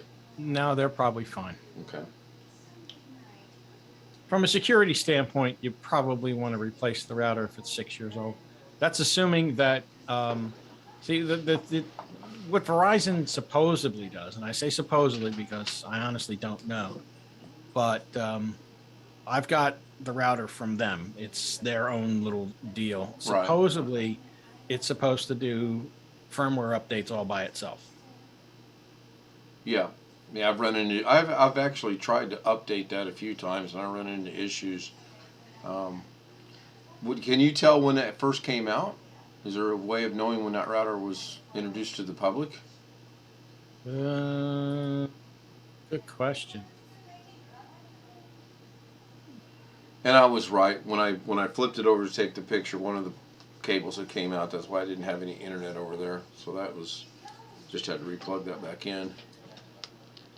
Yeah, Cox gives us this modem router combo, or they call it a gateway.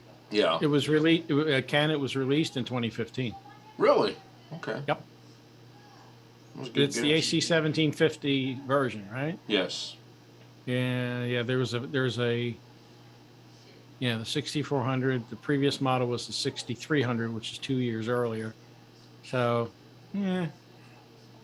I would think about it. It's not going to affect your speed, but I would think about it from a security standpoint Okay. about replacing it. Can do that. I didn't hear what you guys were talking about, but would it be worth hitting the latest BIOS if it doesn't have it? Now BIOS is up to date. Isn't No, it? we're talking about his router. Okay. His router's 6 years old. Is it up to date though with BIOS? No. Oh, on the router? I don't know.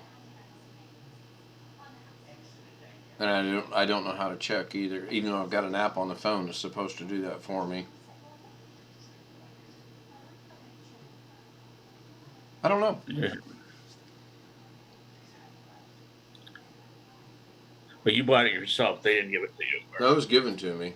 It was, Well, something was. Empty folder. somebody gave me a whole box of computer stuff, and he says, I have no clue what's in there. I don't know what works. You can have it. It's yours. Take it. I'm like, okay. So most of the stuff in there did work. So how do I update it, the firmware or the BIOS on that router? Anybody?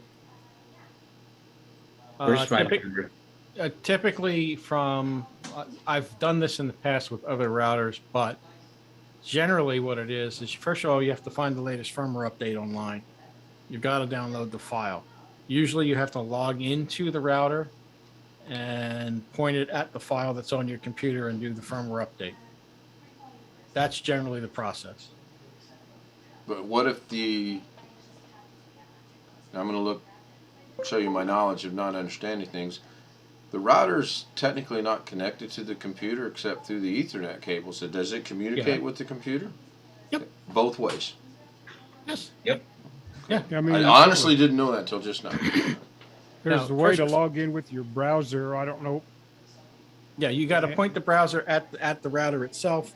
Generally speaking, it depends on the particular router, but generally speaking, the router is sitting at 192.168.0.1 or 1.1. It's Right. one of those. Right. If you point your browser at that address, then you should see the welcome screen for the router itself. You just do it. You do it in the browser. It's all. Yeah. So you may have to log in as admin and a password if it has a password. Oh yeah, it's got all that, but I've got the app on my phone. I just wonder if it would do all that automatically for me. Oh, look at that. You have an app for the router? Yep. Router. I had to. It wouldn't do anything. I mean, I actually called them on the phone. And, oh, you must put our app on your phone. I'm like, okay. I mean, it could be one of those old age things. They took advantage of me. I don't know. No, if you have an app on your phone, chances are good that you can update it from there. So, Chris, are you still with us in both chat and Zoom? I didn't look in Zoom. He's in Zoom. He's muted. Okay. Well, the 261, see, now that looks good. 261 down, 32 up. I mean, it's fine. I was just curious. Yeah, it's going to vary. So you say go to, yes, yeah, finally got a message from my son. I'm so confused. So 168 dot what? It's usually 192.168.0.1 or .1.1. It's one of those two. And that's for every computer in the world? That's for the router itself. For the router itself? Worldwide? Anywhere? No, America. Okay, so apparently this one's just going around and around up here. Okay. Then try. Oh, wait, did I put that in there? Yeah, one. Okay. So go to 192.168.1.1? Yes, try that. Oh, it wants me to sign in. Yeah, that's the router. You're now quote unquote talking to the router. Okay. I gotta do something. I'll be back in a couple minutes. Do what, Gary? Be back in a couple minutes. Okay, no problem. I'm just going to let that sit right there for a minute anyway. Darren's back with us. Chris is with us. Talking about being old and taken advantage of. March of 2020, my youngest son called and said, Dad, I need a phone. Can you help me out? I said, sure. So I went to AT&T, since that's who I've had for forever. And I had an iPhone 8 at the time. But long story short, I asked him, if I pay this off, will it pay my wife's phone off? Because we were on buy one, get one free. And they said, sure, it will, Mr. Stout. So I paid it off. Well, it didn't. What it did is it nullified the contract, and it made everything that was due on hers due over X amount of period. But they didn't tell us that. So that was problem number one. Problem number two was about an iPhone 11. They said, we're going to give you $300 for your iPhone 8.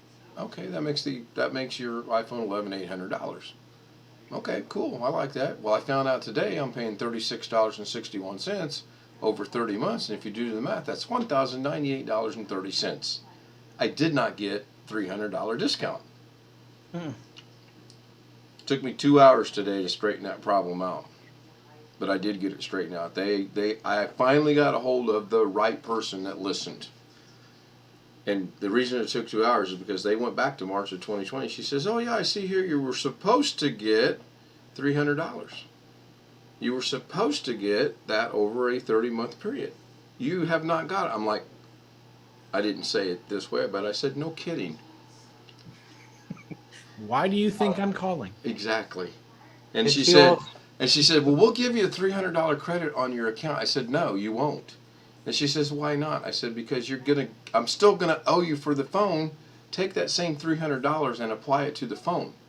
And she says, oh, we don't do that. I said, then mail me a check for $300.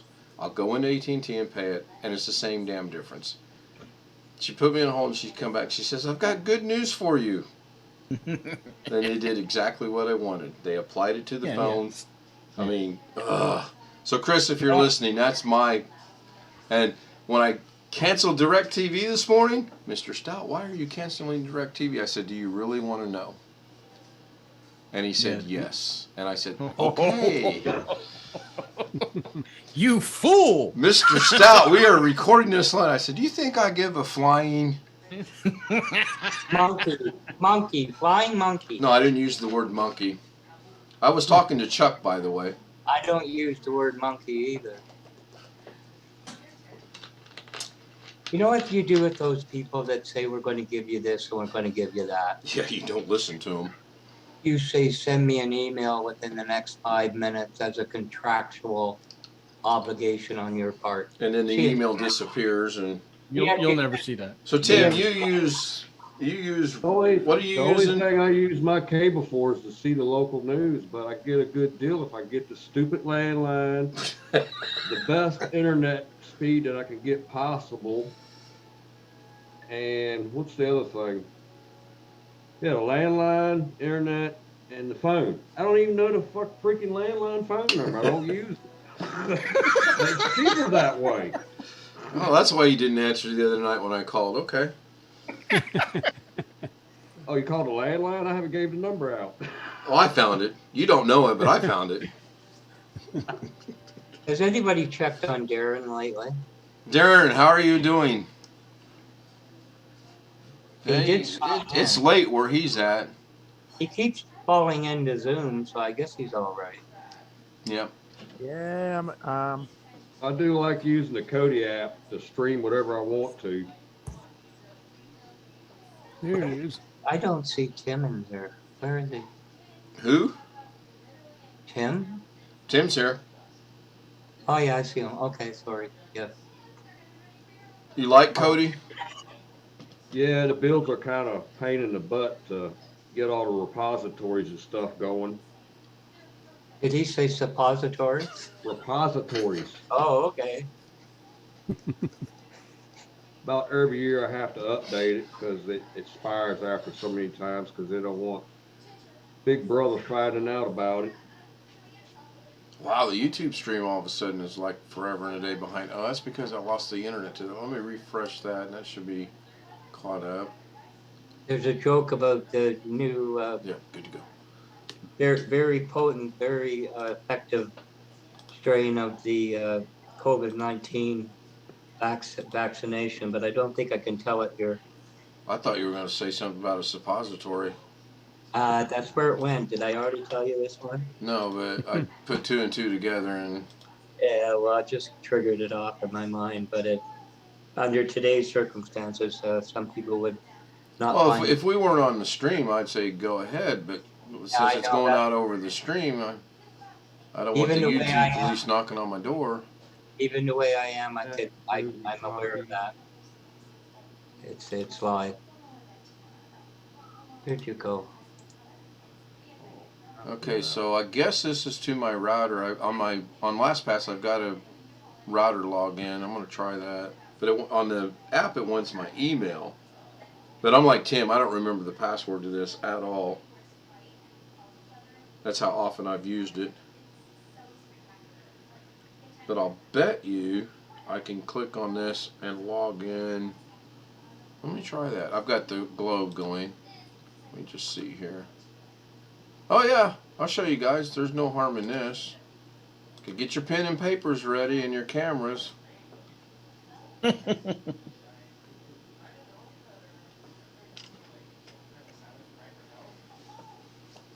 So from here I should be able to check for firmware. Jim, look at it. Oh, hold on, I didn't see that. I'm just looking here. No problem. I'm just making the YouTube full screen so I can actually see. So it shows 8 attached devices. I've got 3 PCs, 2 iPhones. That's 5.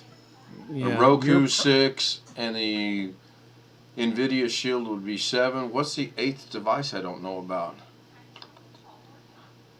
My neighbor? Yeah, your neighbor next door, she's watching everything you're doing. Yeah, the password that's showing up there. I don't know if that's a good idea.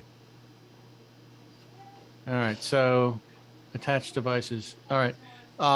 If you go into Oh, the DirecTV is still showing up, even though it's not running.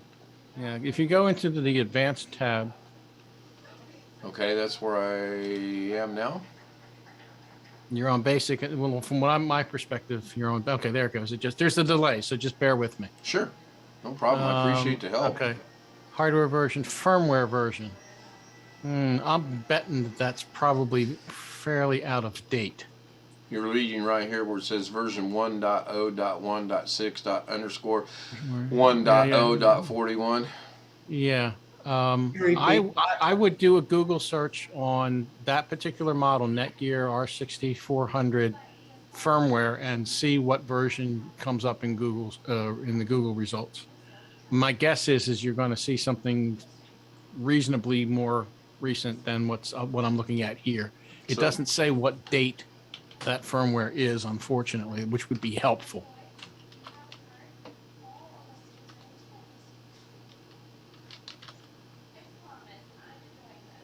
Will it get it at that? Just R6400 firmware? Yeah. And then click on this first one right here. Well, you can click on that one. You can hit enter. It's up to you. Really? Yeah. See there under the Netgear support. Again, remember, I'm looking at this delay full screen on YouTube. Sure. Well, I'm looking right at it, and I still don't know. So. You guys figure this out. I got a question for you. So go to downloads.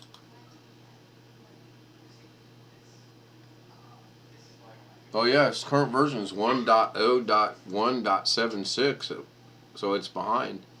Yeah. Okay. So I obviously don't want to do this while we're connected because I'm gonna. Oh no, because it'll reboot the router and everything will go away. Right.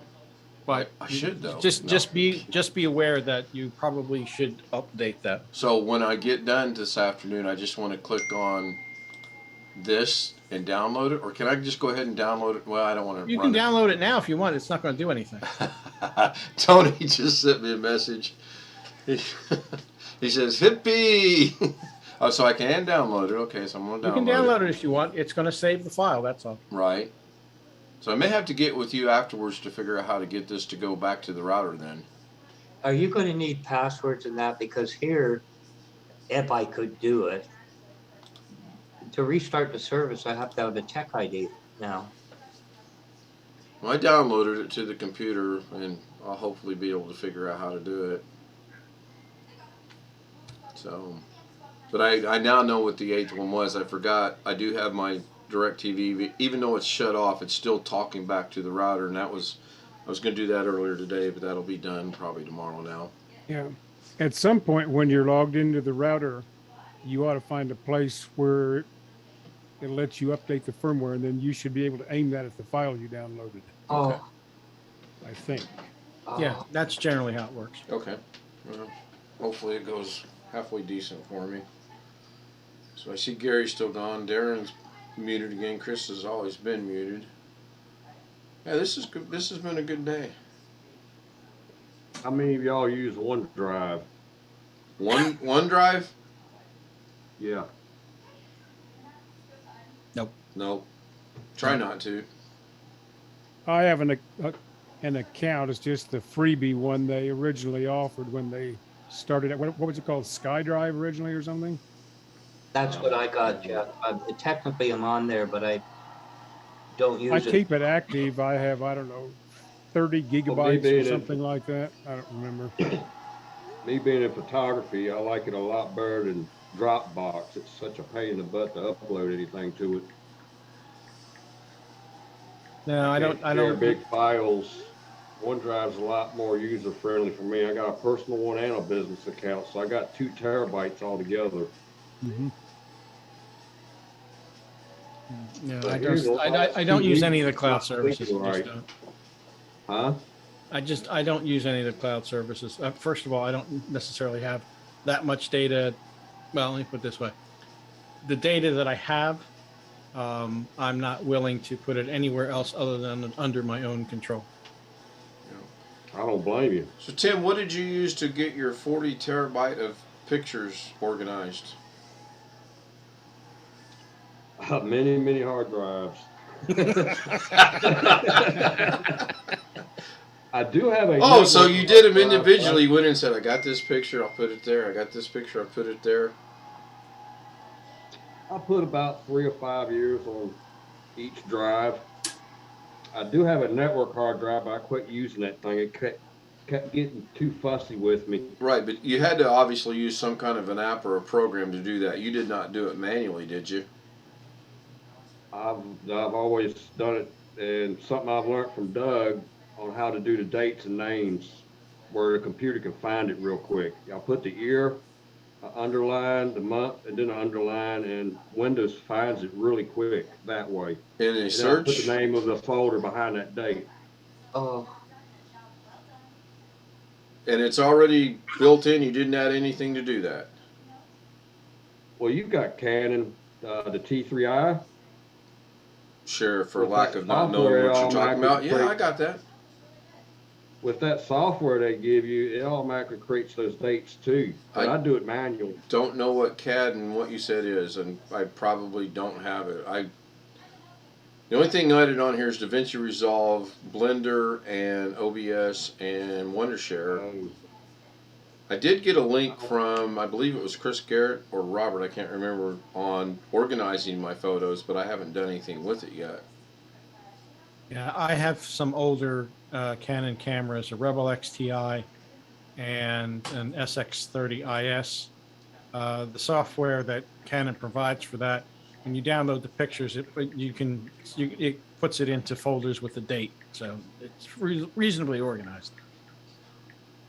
has anybody ever gone through resetting your issues with passwords on PayPal? You can't remember, click, you forgot the password.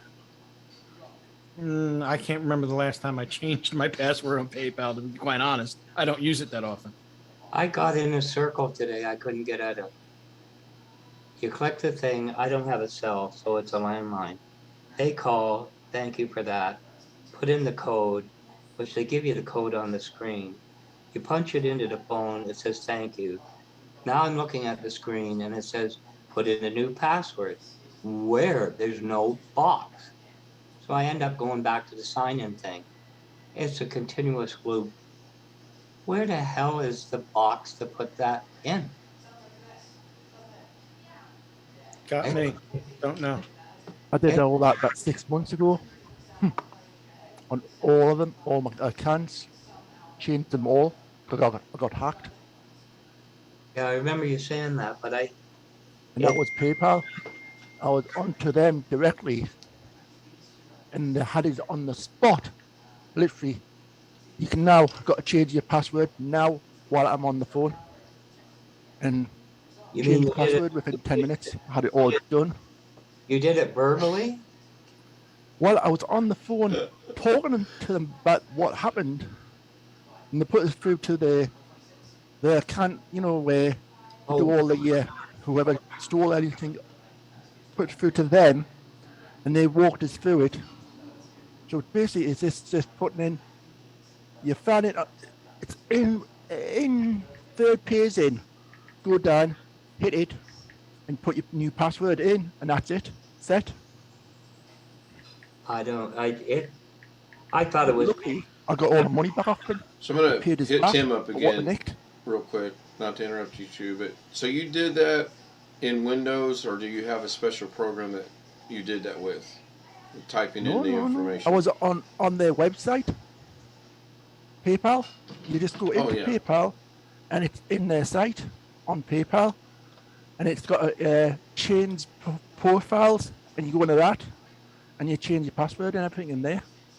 That's just a standard thing. My point is this: I could not get in. I forgot the password. Oh. At least then the you got format. send your password to your email. Then it'll come up. If you hit that, you have to put your email in. Then they'll send you another account. Will let you in for 30 seconds. Like 2 minutes, and you can do it that way. So underneath, it'll come up. All this began.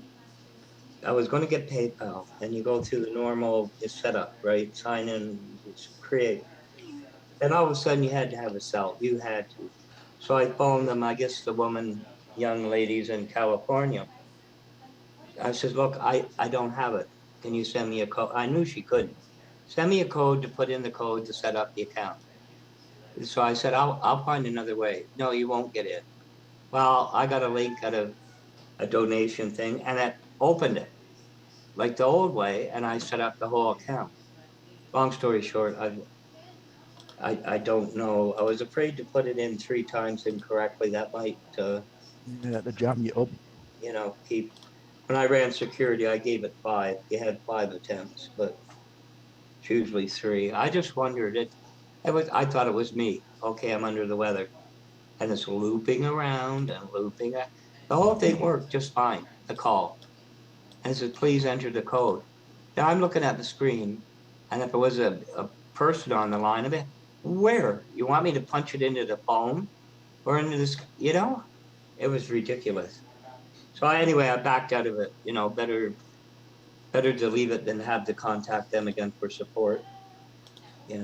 But I just wondered if anybody's. I've forgotten passwords for other places, and normally they'll send me an email with a code, or they'll send me a code to the phone. Usually you have the option to do one or the other. Right. Yeah, but you put it in, and then it should be a box to put the new whatever. There's no box on the screen. It blips, here's the code. And then they phone to ask for the code. And everybody seems happy, and I'm still not looking at a place to put the password in. Then it says, whatever your wallet is. You put that in, it's confirmed, same thing. Just a continuous loop. Anyway, I just wondered. So how many, between Tim and Jeff and Gary and Jim and Chris and Blackwatch, how many of you guys actually deal with other people, the public, if you will, or customers? Me. The reason I'm asking is, do you find that if you, or maybe not so much in that context, but I find when I go like with AT&T today, I get some younger person that thinks because they are very knowledgeable on what they're doing, I too am very knowledgeable on what they're doing. And I'm not. I point blank told the girl today, I said, you lost me at hello. Let's start this conversation over. No, I don't. I have to tell you honestly, it's extremely rare for me to call anybody else's tech support. Okay. Well, yeah. Verizon's probably heard from me maybe 3 times in the entire time I've had their FiOS service. Wow. I won't bother because of reading cue cards. Well, it's partly that too. You get the first levels, and they're pretty much useless. You have to get to a second or third level sometime before you get to somebody who understands. Right. Yeah. Today I remember this story goes back to mid to late 90s. We got DSL in the house at some point, and at one point over one weekend, the service just went nowhere, absolutely nowhere. And I called the tech support, which it was Verizon, obviously, or at that time I guess it was called Bell Atlantic. I imagine that's how far back this goes. And I had to bite my tongue with the first level support person, and it's basically I finally got to a point where I said, if you do not understand the command ping, find me somebody who does, because you're wasting my time. Well, did they say it in English that ping? Are you talking about ping? Oh, I eventually got to somebody else who actually understood what the hell I was doing. I mean, you have to find the person who can recognize sure. that, this person actually knows something. Sure, yeah. You were going through the administrative command line, right? And is that what you're doing? This is not a new problem. When I was in college, using the mainframe on our campus, you would call for support. Like if I had a question about, say, job control language on the old IBM mainframes or something. The first level tech support people were computer science students. And I found that I usually knew more than the tech support person in the first place. Yeah, that was my problem with Verizon, that one particular instance. I knew more than the person I was talking to. And it's like, find me somebody who understands the words ping and trace route. If you can't find me somebody, then call me back when you do. Yeah, I had an ace in the hole. The head system analyst at the computer center had been a roommate of mine as an undergraduate. And so occasionally I could grab him in the hallway or something when I had a really tough problem. But if you were like a grad student or even a faculty member, the first line you got to were these undergraduate computer science students who were over there earning minimum wage to answer really, really dumb questions. Right. And nowadays, everybody's sitting at home without the cameras, in their pajamas, with their cats and their dogs. Speaking of cats, Catherine hadn't joined us, and they have a script. And like you said, it's first line. You probably, well, in your case, you know more, I don't. We got about 3 minutes left. I will start it again. I'm good if everybody else is. Yep. The alarm went off and I've already reset the clock, so. Yeah, I will probably join you a little bit later on. It's after 6, and I'm sure. Well, as somebody once said, and I'm not going to point any names or say anything, but I think his initials are Jim, but somebody said, when don't I stream? And now it's when don't I Zoom? You know? Yeah. I'm curious, Jeff. What question would you call someone else about for JCL inquiries? You're confusing me. Well, when I was in graduate school and trying to use our mainframe computer, would be setting up runs. We didn't have many hard drives that we could actually access. I did most everything on the tapes in those days. And some of the parameters for IBM job control language for tapes in those days were fairly arcane. And it was either trial and error to get something to work, or occasionally I would get frustrated and call the tech support people for the mainframe. And I get it, because, not to interrupt you, with a 360 model port, I knew JCL, I had to, like the back of my hand. I eventually did, and but it was all self-taught. I mean, you get out the JCL manual, and even if you didn't know anything about the hardware, you just futz around with it, and you finally got it working. Yeah, but IBM, somebody supplied you with the manual, right? That's what I'm trying to understand. Well, our computer center had certain manuals that you could buy from them if you wanted. The JCL manuals, certain language manuals. No, I got you. We had an IBM library which got updated, when the new publications. It's just when I went there, long story short, you got 6 weeks. First 2 weeks it was 8 weeks, whatever. First 2 weeks we'll answer any question, JCL, whatever. Next 2 weeks, you're on your own. Next 4 weeks, you're running 2 mainframes by yourself. And if you screw up, you'll be looking for another job. That's how it was dealt with. Which is what I tried to say to Alex the other day. This is the brutal truth of it, Alice? We're talking about Alice again? Alex.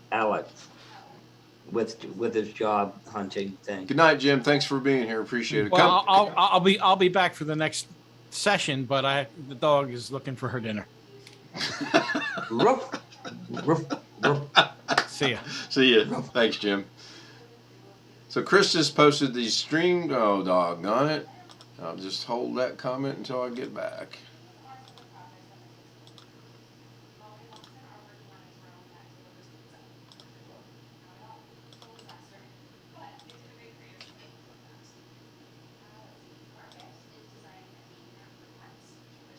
Hopefully that goes. We'll find out in a minute. I can minimize that, I think.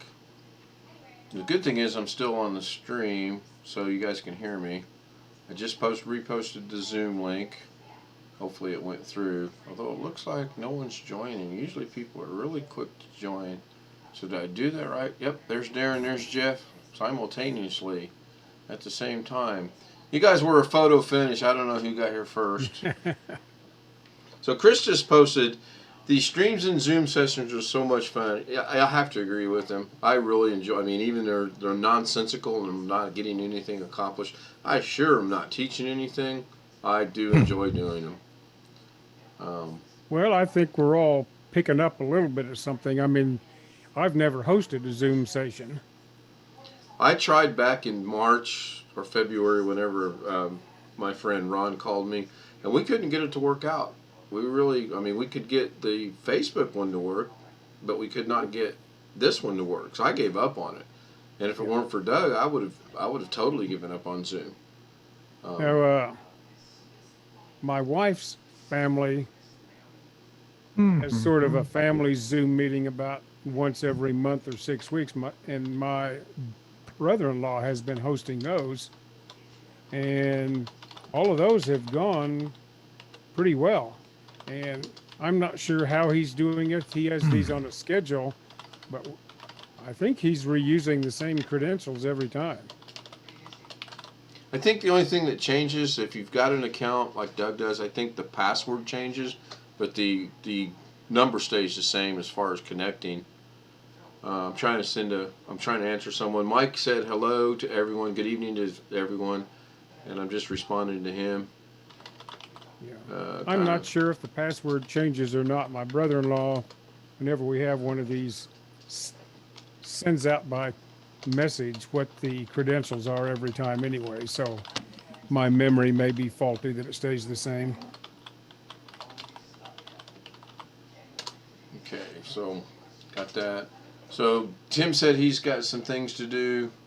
I'm glad to see that he showed up. I think Gary will be back in a minute, and Jim said he'll be back in a minute.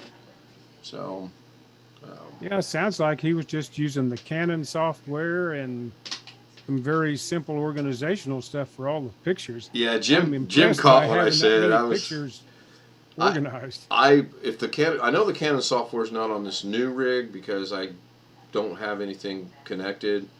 It might be on the old one, and I know it might have been on my old one, but that's not on my mom's house. I need to get organized. I don't think I have 40 terabyte of pictures by no means, but I have thousands and thousands of pictures. I don't have an SLR right now that I'm actively using. I had a Canon AE1 program, if you ever heard of those back in the day. Yeah. I had one of them. Hey, Robert. And in fact, I still have it. It still works, although I don't use it anymore.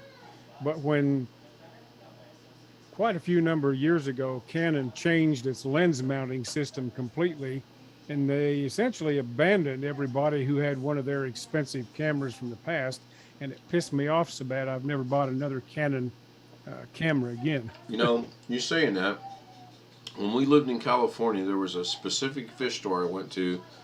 It was a mom and pop store of sorts, but they had grown into like 4 or 5 locations. They were still relatively small. The one in our little town, everybody knew Lauren and I, first name basis, and we knew everybody first name basis. And we went in there one day to get a fish or fishes, and as we were walking in, one girl was walking out, and she says something to the effect of, not very professionally, I can't help you right now. I'll see if I can get someone to help you. Well, 15 minutes later, we're still twiddling our thumbs. I went to the manager, her name was Alicia, and I said, this is horrible. I said, I don't expect to be treated as your number one customer because I'm not. But if you tell someone you're going to get help, you get help, period. You know, if it takes 10 minutes out of your time or 30 seconds or whatever. And she fully agreed with me, but you know what? We still didn't get help. So I wrote the corporate office, and Alicia and I were actually friends away from the fish industry. And she was like, you shouldn't have done that. I'm like, well, we should have gotten help, period. You know, even if it's, hey, I'm busy right now, but I'll be right with you, that's understandable. But to just pawn it off and pawn it off and pawn it off. Anyway, I never went back to that place again. Ever. Never went back. Did you like live? Oh no, I did not. I did not live anywhere close to Fresno. I lived in Escondido, which is just north of San Diego. Um, I briefly stayed in La Jolla. Chris asked where I lived at in California, but I lived in a little, well, not a little town, but it's just north, Escondido, California. Um, and the little fish store was in the next little suburb over.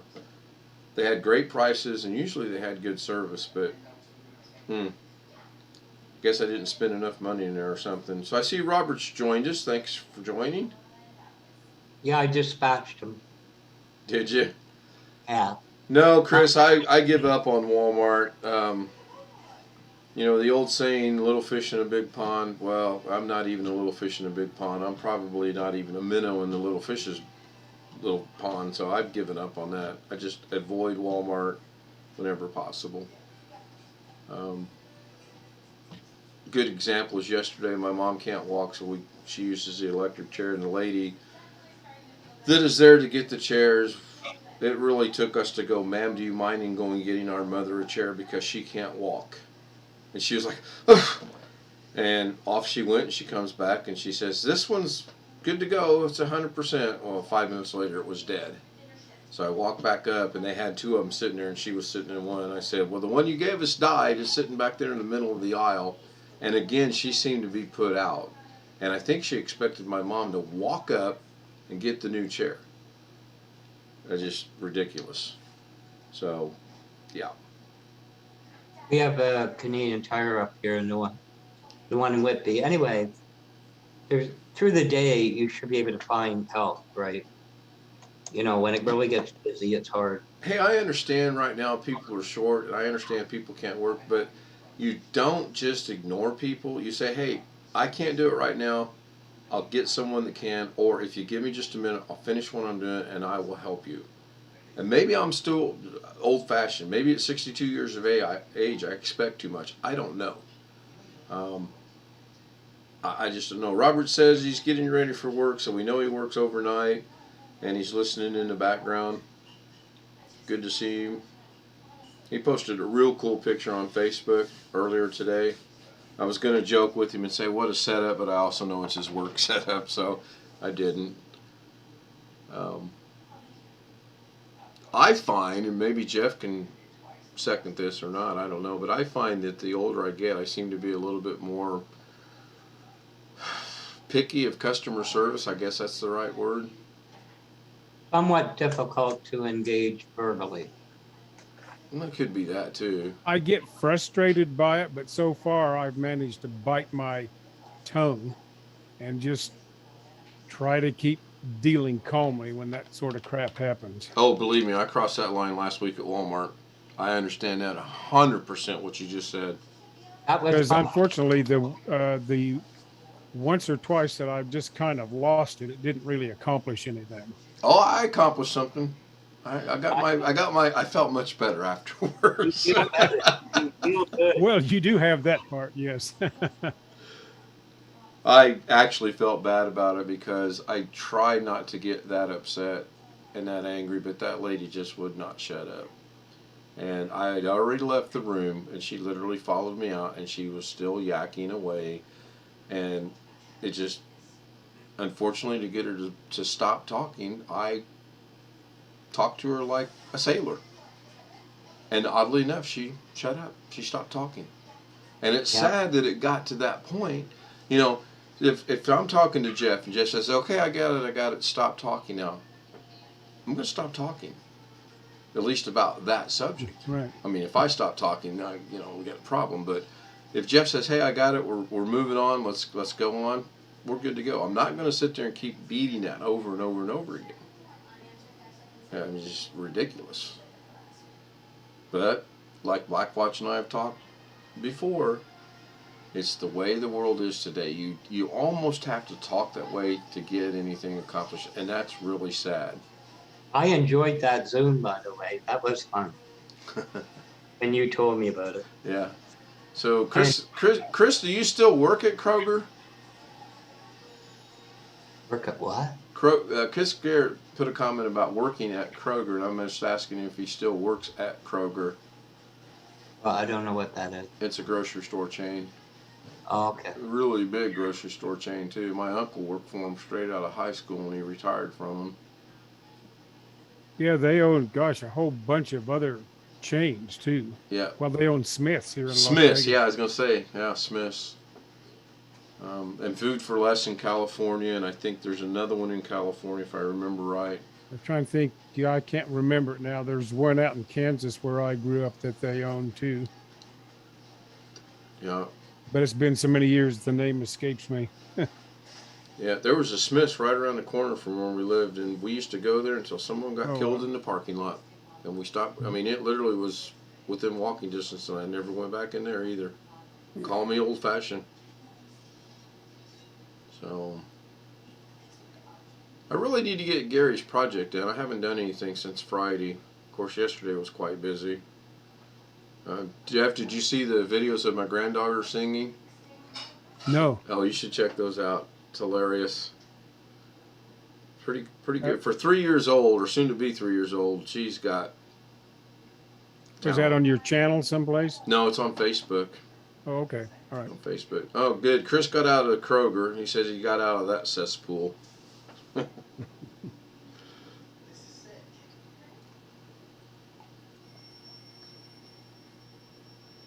There's the crickets again. I should go find out while I'm doing this. I'll probably get a violation for that. There's probably some copyright on crickets.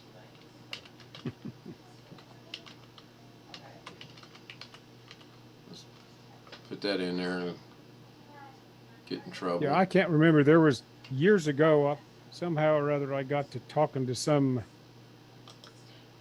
insurance person where I lived. And they just kept going on, and I tried very hard to be polite and tell them I just really wasn't interested. And they just would not shut up. Yeah. And finally, I said, hey, I'm really not interested in your blankety blank blank policy.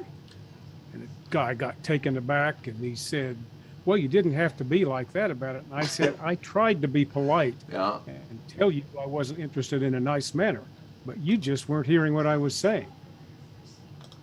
Yeah, I have a couple times told someone if I wanted you to talk, I'd have told you what to say, which goes back to the military, and try not to do that. So I'm Googling cricket sounds because I want to find one. Oh, in something we were having in the last session where somebody was talking about trying to fix a problem of some sort. I don't remember. It was towards the end of our last Zoom session. I was going to ask you what the military response would have been to that. I'm having this problem I can't fix. And I don't know if you ever heard this, but what they would have said in the old days would have been, it sounds like a personal problem to me. You should see the chaplain. Yeah. Yeah, I've heard that a couple times. I heard that so many times. Hey, I'm sure you heard, if we wanted you to have a wife, we would have issued you one. Yeah. It is a world of its own, that's for sure. I was really kind of looking forward to getting some vets on here. It would have been nice. Yeah. But it went exactly how I thought it would. Yeah. I mean, I'm not disappointed. I just caught the bare end of what you were talking about, basic training and all that. And I will have to say, I mean, we got yelled at some. This was in '69. But in retrospect, it really wasn't that bad, either basic training or infantry school after that. No, it wasn't. I can't remember one of the drill instructors just really getting up in my face for 10 or 15 minutes and giving me hell. Well, not only did they not get up in my face, I had one drill sergeant pulled me aside and he goes, now I'm going to yell at you, but let me tell you, this is a show for the maggots over there. And he started yelling. And then afterwards he goes, there's nothing I'm going to say to you that's going to faze you. And that's why I did that. This was not for you. This was for them. He goes, you'll get through this with no problems, which I did. So.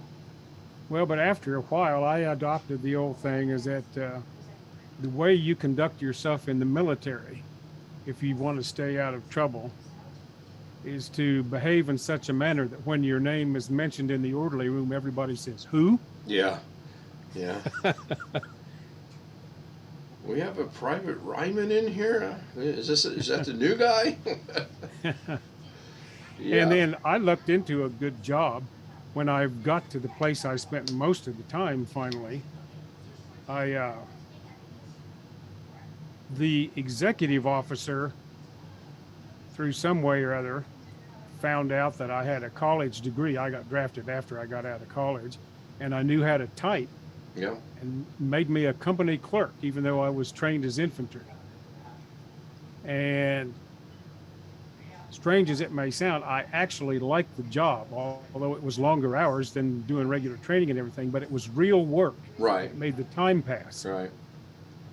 And I had a good first sergeant who kept everybody else off of those of us that were working for him in the orderly room. And by and large, I didn't have to pull KP. I only pulled guard duty once the whole time I was in the Army. I was getting ready to ask you if you ever had to pull guard duty. Once. And I was with the 1st Infantry Division at Fort Riley, Kansas, 60 miles from where I grew up. And one of the things they did every year, one brigade of the division was in Europe, in Germany. And every year they had a training exercise they called Operation Reforger. And the 2 brigades from the States would go over there to Germany and participate in these exercises. And the one year I was there, they left me and one other fella behind to kind of keep the orderly room going while everybody else was over there. Yeah. And during that time, they did run short of folks to pull guard duty. So I had to pull guard duty once during that time, but it wasn't a big deal. That's Chris's dog. Or sheep, I'm not sure what. The most interesting experience I had during that, I was there and one other fella in the orderly room, and the rest of the units over in Germany doing this training exercise. And I get a call one afternoon from Germany, from our lowest, least experienced 2nd lieutenant over there. And he called me up and said, "Sergeant Ryman, I don't know what to do. I've lost an APC." And I can't find it. So I spent about 10 or 15 minutes calming him down and giving him some advice on who he should. And I said, if you had some guys out training it at someplace, I'm pretty sure it'll show up within an hour or two. Yeah. And sure enough, it did. But he was just about at his wit's end, because he was one of those things, well, I've signed for it. If it's lost, I'm going to have to pay for this. And yeah. all of that. But it was just, so you run into some funny experiences. For those of you that don't know, APC is Armored Personnel Carrier, and you just don't lose an APC. We did have a few lost weapons every now and then, and they would always show up. Hey, Jim's back. Welcome back, Jim. Well, and one of the interesting things was that our main supply sergeant had said, and of course, Vietnam was starting to wind down in those days, but what they generally did, if a unit got sent overseas someplace, like to Vietnam, to a combat zone, nobody ever had all of the equipment and supplies that you're supposed to have by the TO&E. I mean, it's just stuff gets lost, stuff gets swapped around, whatever. When we had inspections on the base, one unit would borrow stuff from the other unit, so it would show up when everybody came through. Sure. It's all inspections. But the minute you got, say, if the unit got sent to Vietnam, then within a week of getting in country over there, all the stuff that they didn't have got written off as lost in the combat zone. Yeah.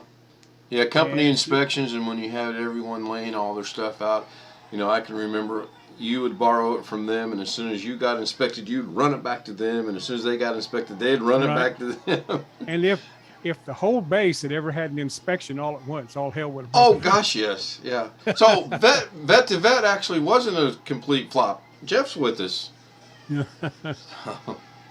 So no, but it went. Do what, Blackwatch? Earlier we talked to Tim. I mean, he was an Air Force vet for a couple of years. And Tim, yeah. So yeah. You talk about the APCs. The union at de Havilland, there was always what you could do, get away with. And the company had their own trucks, that went through a guard gate. And there was a bar down. Remember on midnights, one guy got passed by. He worked Abbey Row, and they accepted he comes drunk every night, anyway, I met him at the bar, which he was shocked. There's a bar down the street. Anyway, are you familiar with aircraft and the nacelles on an aircraft? These are turboprop, they're not jet. And Well, isn't that the front part of the engine?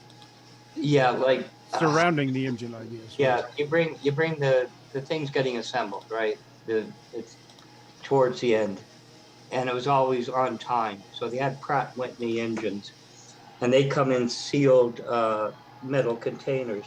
So you can imagine the size of them. There's a top, it's all bolted together.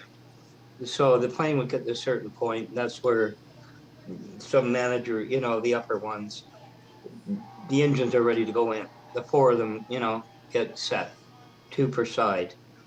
And somebody said to him, well, I can come in and I can get in and out with anything in here. Oh yeah, sure you can. So anyway, he says, okay, bring up the engines. So they go out. They look like they take 2 tow motors. It didn't look like one could handle it. And they bring them in and they set them up just before break. And there's 4 of them. So he goes for lunch or whatever. There's 4 of them. He comes back. There's only 2. Mm-hmm. Where'd they go? I don't know. Well, did you want 4? They're playing with them. They loaded them in a truck, went through the gate, went to the bar, had their lunch, and came back. Then when he goes away and he's looking for them, they bring the 2 back in. Can you imagine the size of those things? And they just disappeared. Nobody knew. And he comes back from lunch and they're there. What are we going to do? We don't have the engine. What do you mean don't have the engine? We don't have the 4 engines. 2 of them are gone. What do you mean? Looks fine to me. He goes walking back. The 4 of them are there on the floor. And he says, what have you been drinking? But they got him out. They got the engines out and they went for a break at a bar. Hey, Jim. Yes. Are you watching the YouTube stream? Not at the moment, no. What's going on? Jump over there real quick. Okay. I'll show you an email I just got.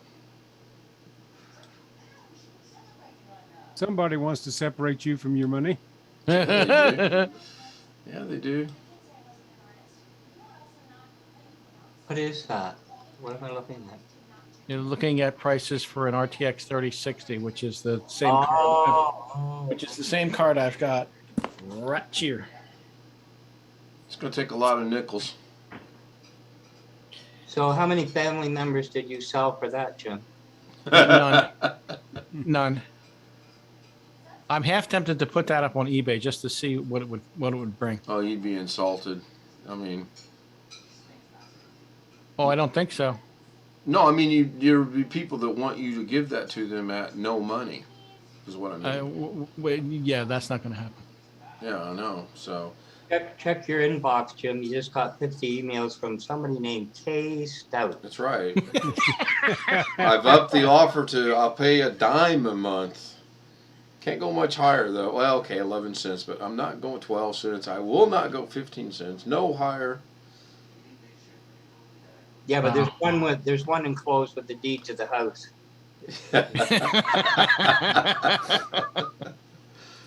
Yeah, we'll stay here and take care of it for you. How's that? No, I have a very sneaky suspicion that I could get significantly more what I paid for this thing on eBay without any trouble. The question is, if you sold it, are you going to need it later down the road? Actually, no. I thought I was going to need it, which is one of the reasons I have it, but no, at this point, I'm not going to use it. Yeah. Jim. Mm-hmm. Did you notice Ken keeps baiting you with everything he said? Oh no, it hasn't. Are you going It hasn't to- gone past me. Are you going to need that, Jim? Are you going to miss that, Jim? If the box disappeared, Jim, would you notice, Jim? Well, we could start a little bidding war here if Ken's willing to pay 11 cents a month. No, I'm up I'll to go to 15. 15. No, I've already got to 15. You've got to go higher. Well, 25. Damn, Jeff, go easy on the highness. 26. Guys, just might as well stop right now. I got it at 26. Yeah, I guess you won it. Jim, no. Jim's including that in his daughter's dowry. Well, that would be very interesting if I had any children I'd lay any claim to. That's true. And that's not going to happen. Well, if it hasn't by now, I got news for you. Oh, Ken, I Well, got believe it or one- not, this is a good thing. Got one quickie Army story for you. It was just an interesting experience. I went to college at Kansas State, which is in Manhattan, Kansas. And of course, you have all of the bars where the college kids go to drink and this and that and the other thing. So I knew where all of that was. And when I was in the Army, after being shuffled around various locations, my final assignment was at Fort Riley, Kansas, which is right outside of Manhattan, Kansas. And the interesting experience is that I could go back into town there in civilian clothes, although I obviously had the military haircut Right. and all that, go in some of these bars, and the difference in how you were treated because you were obviously military, this is during the Vietnam era, of course, was just quite striking. Sure. I was never spit on or yelled at or swore at or anything, but it's just you could feel the atmosphere change when you walked in a college bar. Sure. And there Yeah. were other bars you could go into to get a beer where more of the military people went. Yeah. And it was just night and day, though. And that I remembered that even after I got back out and went back to grad school there. Yeah, Just, I can kind of always relate. tried to treat the military guys I ran into with a little more respect. Yeah, I can kind of relate because when I came back with my Korean wife and I went, family was pretty cool about it, but when we went to the hometown to visit certain people, I was treated differently than had I been by my. In fact, when I went there out of basic training, and when I came back a year and a half later with my Korean wife, that's when my eyes were opened a little bit about. I had heard about prejudices and I'd heard about things, but I never experienced it. And some of the people I experienced it from, I was quite shocked, honestly.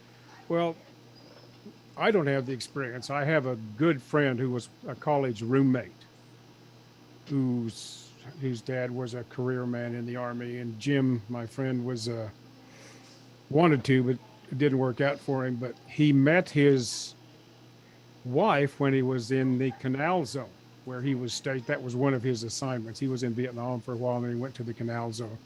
He was an electrical engineer by training, was in communications and all that sort of stuff. And he met his wife there, and they've been married years and years. And his wife, although speaks Spanish and all, she's black. And after coming back into the States, they ran into a lot of situations because after he got out and went to work as a civilian, he spent a lot of time in various locations in the South. Kentucky, Yeah. South Carolina, places like that. And sometimes subtle prejudice, sometimes not so subtle. Yeah. And so Yeah. you run into things. Yeah, you do. I mean, it's sad, but you do. So here, when this one ends, guys, I'm going to go eat dinner. My intern has dinner ready to go. I'd be really better to stop calling her that. Have you heard the one there's a guy trying to avoid the draft? He can't. So he reports to the thing, and then he in a boot camp thing, and it's a total change of lifestyle. And he goes to the barber, and he sit down and he's talking to the barber, the military barber, and he says, damn brush cuts and all this. So he's looking at himself. He's pretty well looking naked from the neck up, right? So the guy sits down behind him, and the guy goes through it, cuts it, same length at the back, trims the sideburns. He says to him, well, what the hell's going on? Look at me and look at him. He said, what do you mean? He said, I did exactly what the guy wanted. You get my point? Where'd they go? You want my crickets? I can send them to you. Did I say that the wrong way? Do you understand what I mean? Yes, I do. The theory was, this is how you get your hair cut.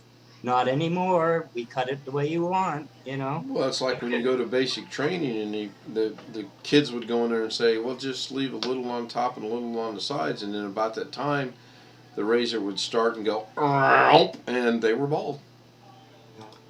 But that's very much like a scene out of the original Police Academy. That was what you were talking about. Is that the one, Jim? Police Academy?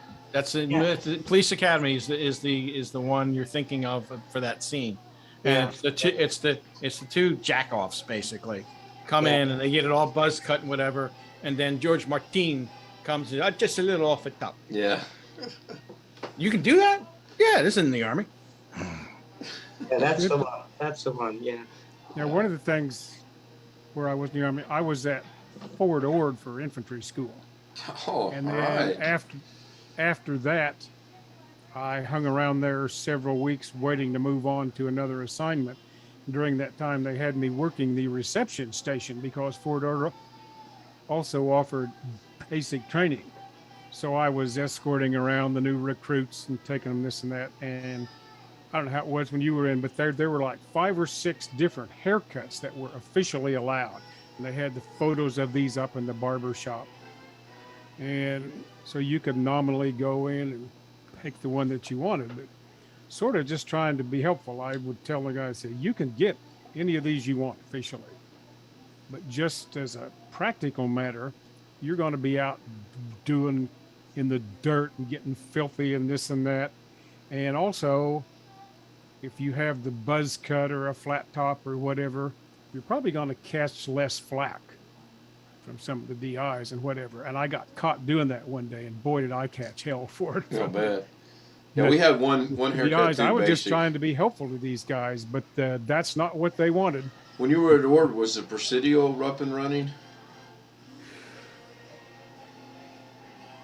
The School of Language down at the Presidio, was it going back then? The one in Monterey? Yeah. Yeah, it was still going. Yeah. Yeah. I liked being there. That was nice. That's down in Yeah, Tony Fort Ord Wallow's is neck of the completely woods. defunct now. Yeah, I know. Well, no, is it 100%? Tony would know better than I do. Is it 100% shut down? I know Ord is. As far as military, yes, they have. There's a little piece of it that's there for historical purposes. Yeah. Yeah, I I knew. think, but I I knew can tell you, Fort I was- Ord closed. Yeah, I was never happier than to get to Fort Ord. I had gone to Fort Leonard Wood, Missouri for basic training. I was getting ready to ask you. I believe Leonard Wood closed too. That I don't know, and I remember, and in '69 when I went towards the end of basic training, this was in November. I mean, it was getting so damn cold there. I mean, it was bringing your brass monkeys cold, just about, at Fort Leonard Wood. And they shipped me to Fort Ord for infantry school, and it was so pleasant by comparison. I thought, God, I've died and gone to heaven, you know? Fort McClellan closed down too in Alabama. That's where I went to basic and AIT, and it's closed. And it was a weapons depot So as do you well. think Leonard Wood is closed? I had heard that or read that somewhere, yeah. That I will have to look don't into know. it. Fort Benjamin Harrison closed in Indianapolis. That's where the finance was at and recruiting school was at. Man, everywhere I went seems to be closed. So if you guys hear of Charleston closing down, I had nothing to do with it. So Jim, Yeah. I know this will be a daunting task, but walk me through this in 6 minutes and 1 second when this disconnects. I'm not going to restart this Zoom because I'm going to go eat dinner while it's still halfway warm. But I will be back. I will stream later and I will do Zoom later. To upgrade my firmware, I downloaded it. What would be the next step? Well, the next step is typically you go log back into the router. You've got to find, and sometimes it's buried in a menu somewhere, but it's probably going to be under the advanced tab. There's an option, or should be an option, to update the firmware. Okay. In which case, all you got to do is point the router at the file you downloaded, start the process. Be aware that it will take a while for the thing, just like when Carrie does BIOS updates. Right. It's the same type of deal. It's going to take a little while. Be patient. Well, I'm going to start it hopefully before I go to eat, and then by the time I get done with dinner, hopefully it'll be done. You're planning on Zooming. I'm sorry. You're planning on streaming again later tonight? Oh, sure. Do it after you're finished the stream. Oh, it'll take that long? No, it's not that it'll take that long, but if anything goes wrong and it's down, you ain't streaming tonight. That's true. That's true. So Tony Wallow just said no in the chat room on the stream. I don't know what he's saying no to. That's a perfect analogy with the BIOS, but why are you doing the firmware up? Why are you considering this again? Because he's running on a 6-year-old router that probably needs a firmware update for security reasons. And Chris just said I could brick my router. Maybe I better not do that, because yeah, you could. The BIOS thing is a perfect example that Jim's using. The whole mythology, the whole workings of it, exactly like a BIOS. And how do you get out of it? And who are you going to call for support? Not your ISP. I was thinking you more call, like you call Netgear. You call Yeah. Netgear. Yeah, but if it's brick, can they unbrick it? Well, it may not be able to unbrick it. You may have to either send it to them or something. But in either case, you'd be without it for sure. Do it through the day, Tim, where you can get support. Yeah, I would not do this Tonight? at night. Yeah. No, I would definitely not do it at night. Why do it at all? The risk. I don't know. Well, from a security point of view, like Jim said, Yeah, well, I don't want to wake up one morning and have Windows 11 on my machine and all my money's going to Canada somewhere. Well, then Windows 11 would be the least of your troubles. I don't know. I got that 26 cents saved for that video card you're going to sell me. If it shows up missing, I don't know what I did. I'd probably go out there and kill a chicken. Yeah. You know how many times in security I was told back off? The performance is going down. You know, too much security. Yeah. So I won't do that then, but I will be back later, Zooming and streaming. If I had everyone's email, which I'm pretty sure I do, I could not do the Zoom. It's just so much easier to one click, post it, paste it, let it go on that. You know, two things have not happened today other than Angel joining us from the live stream. We haven't been bombed in chat, and we haven't been Zoom bombed today or have anyone come into Zoom, which is amazing. You know how you can tell you're old? By the gray hair on my head? The glasses. When you get to the point you go to the doctor that you've gone to for forever, and he wants to introduce you to a pain management course. Seriously. I don't know, Jeff, if you gone. Not yet. My wife is there. Is that not the stupidest thing you ever heard of? Oh, okay. Tony just said the Defense Language Institute is still open at the Presidio in Monterey. Thank you, Tony. Well, in my wife's case, she's been under pain management for a long time. I mean, we're talking nearly as long as we've been married, which is 44 years. So she has some serious issues to deal with. You go to a doctor, I can't handle this. And today, you're going to hear this. Do you want me to lose my license? Well, you go to this pain management place. And I can just imagine. They've suggested it for me. I'm getting tired of going to the doctor and they telling me just deal with it. It's part of getting old. I'm getting tired of hearing that getting old part. Well, wait till they try to suggest going to this place. You want to turn around and say, are you out of your mind? I am going to think my way out of this? Do you not think I thought about that? But anyway, I wasn't going to... Jeff mentioned it earlier. Wasn't going to bring it up, but 1 minute. It's a part of it, and it drives me crazy. So before we get cut off, and we know we will because it never fails, I hope to see everybody later. Jim, thank you so much for the advice and the help, and I will not do that until probably tomorrow. Jeff, Chris, Darren, Blackwatch. Darren, I know won't be back because it's way late there, Yeah. and Robert's got to go Thanks to for work. hosting the Zoom again. No worries. I really enjoy doing it, so I'm going to go enjoy dinner, and I will be back in a little while. Bye. Bye. Where does Ken? When? Chris, you can't steal Jim's line, but yes, he did say that. When does? Yeah, I can't do it if I brick the router. That's for sure. So, I will now end the live stream. Everybody can see that. Hopefully, it does appear to be a little bit right, Chris. Tony, yes, he meant the Defense Language Institute, or DLI, is still open. Thank you so much, Tony. I appreciate you being here. Chris, anyone else I might have missed in chat? Demon Sweat, who left a long time ago. Angel, who left a long time ago.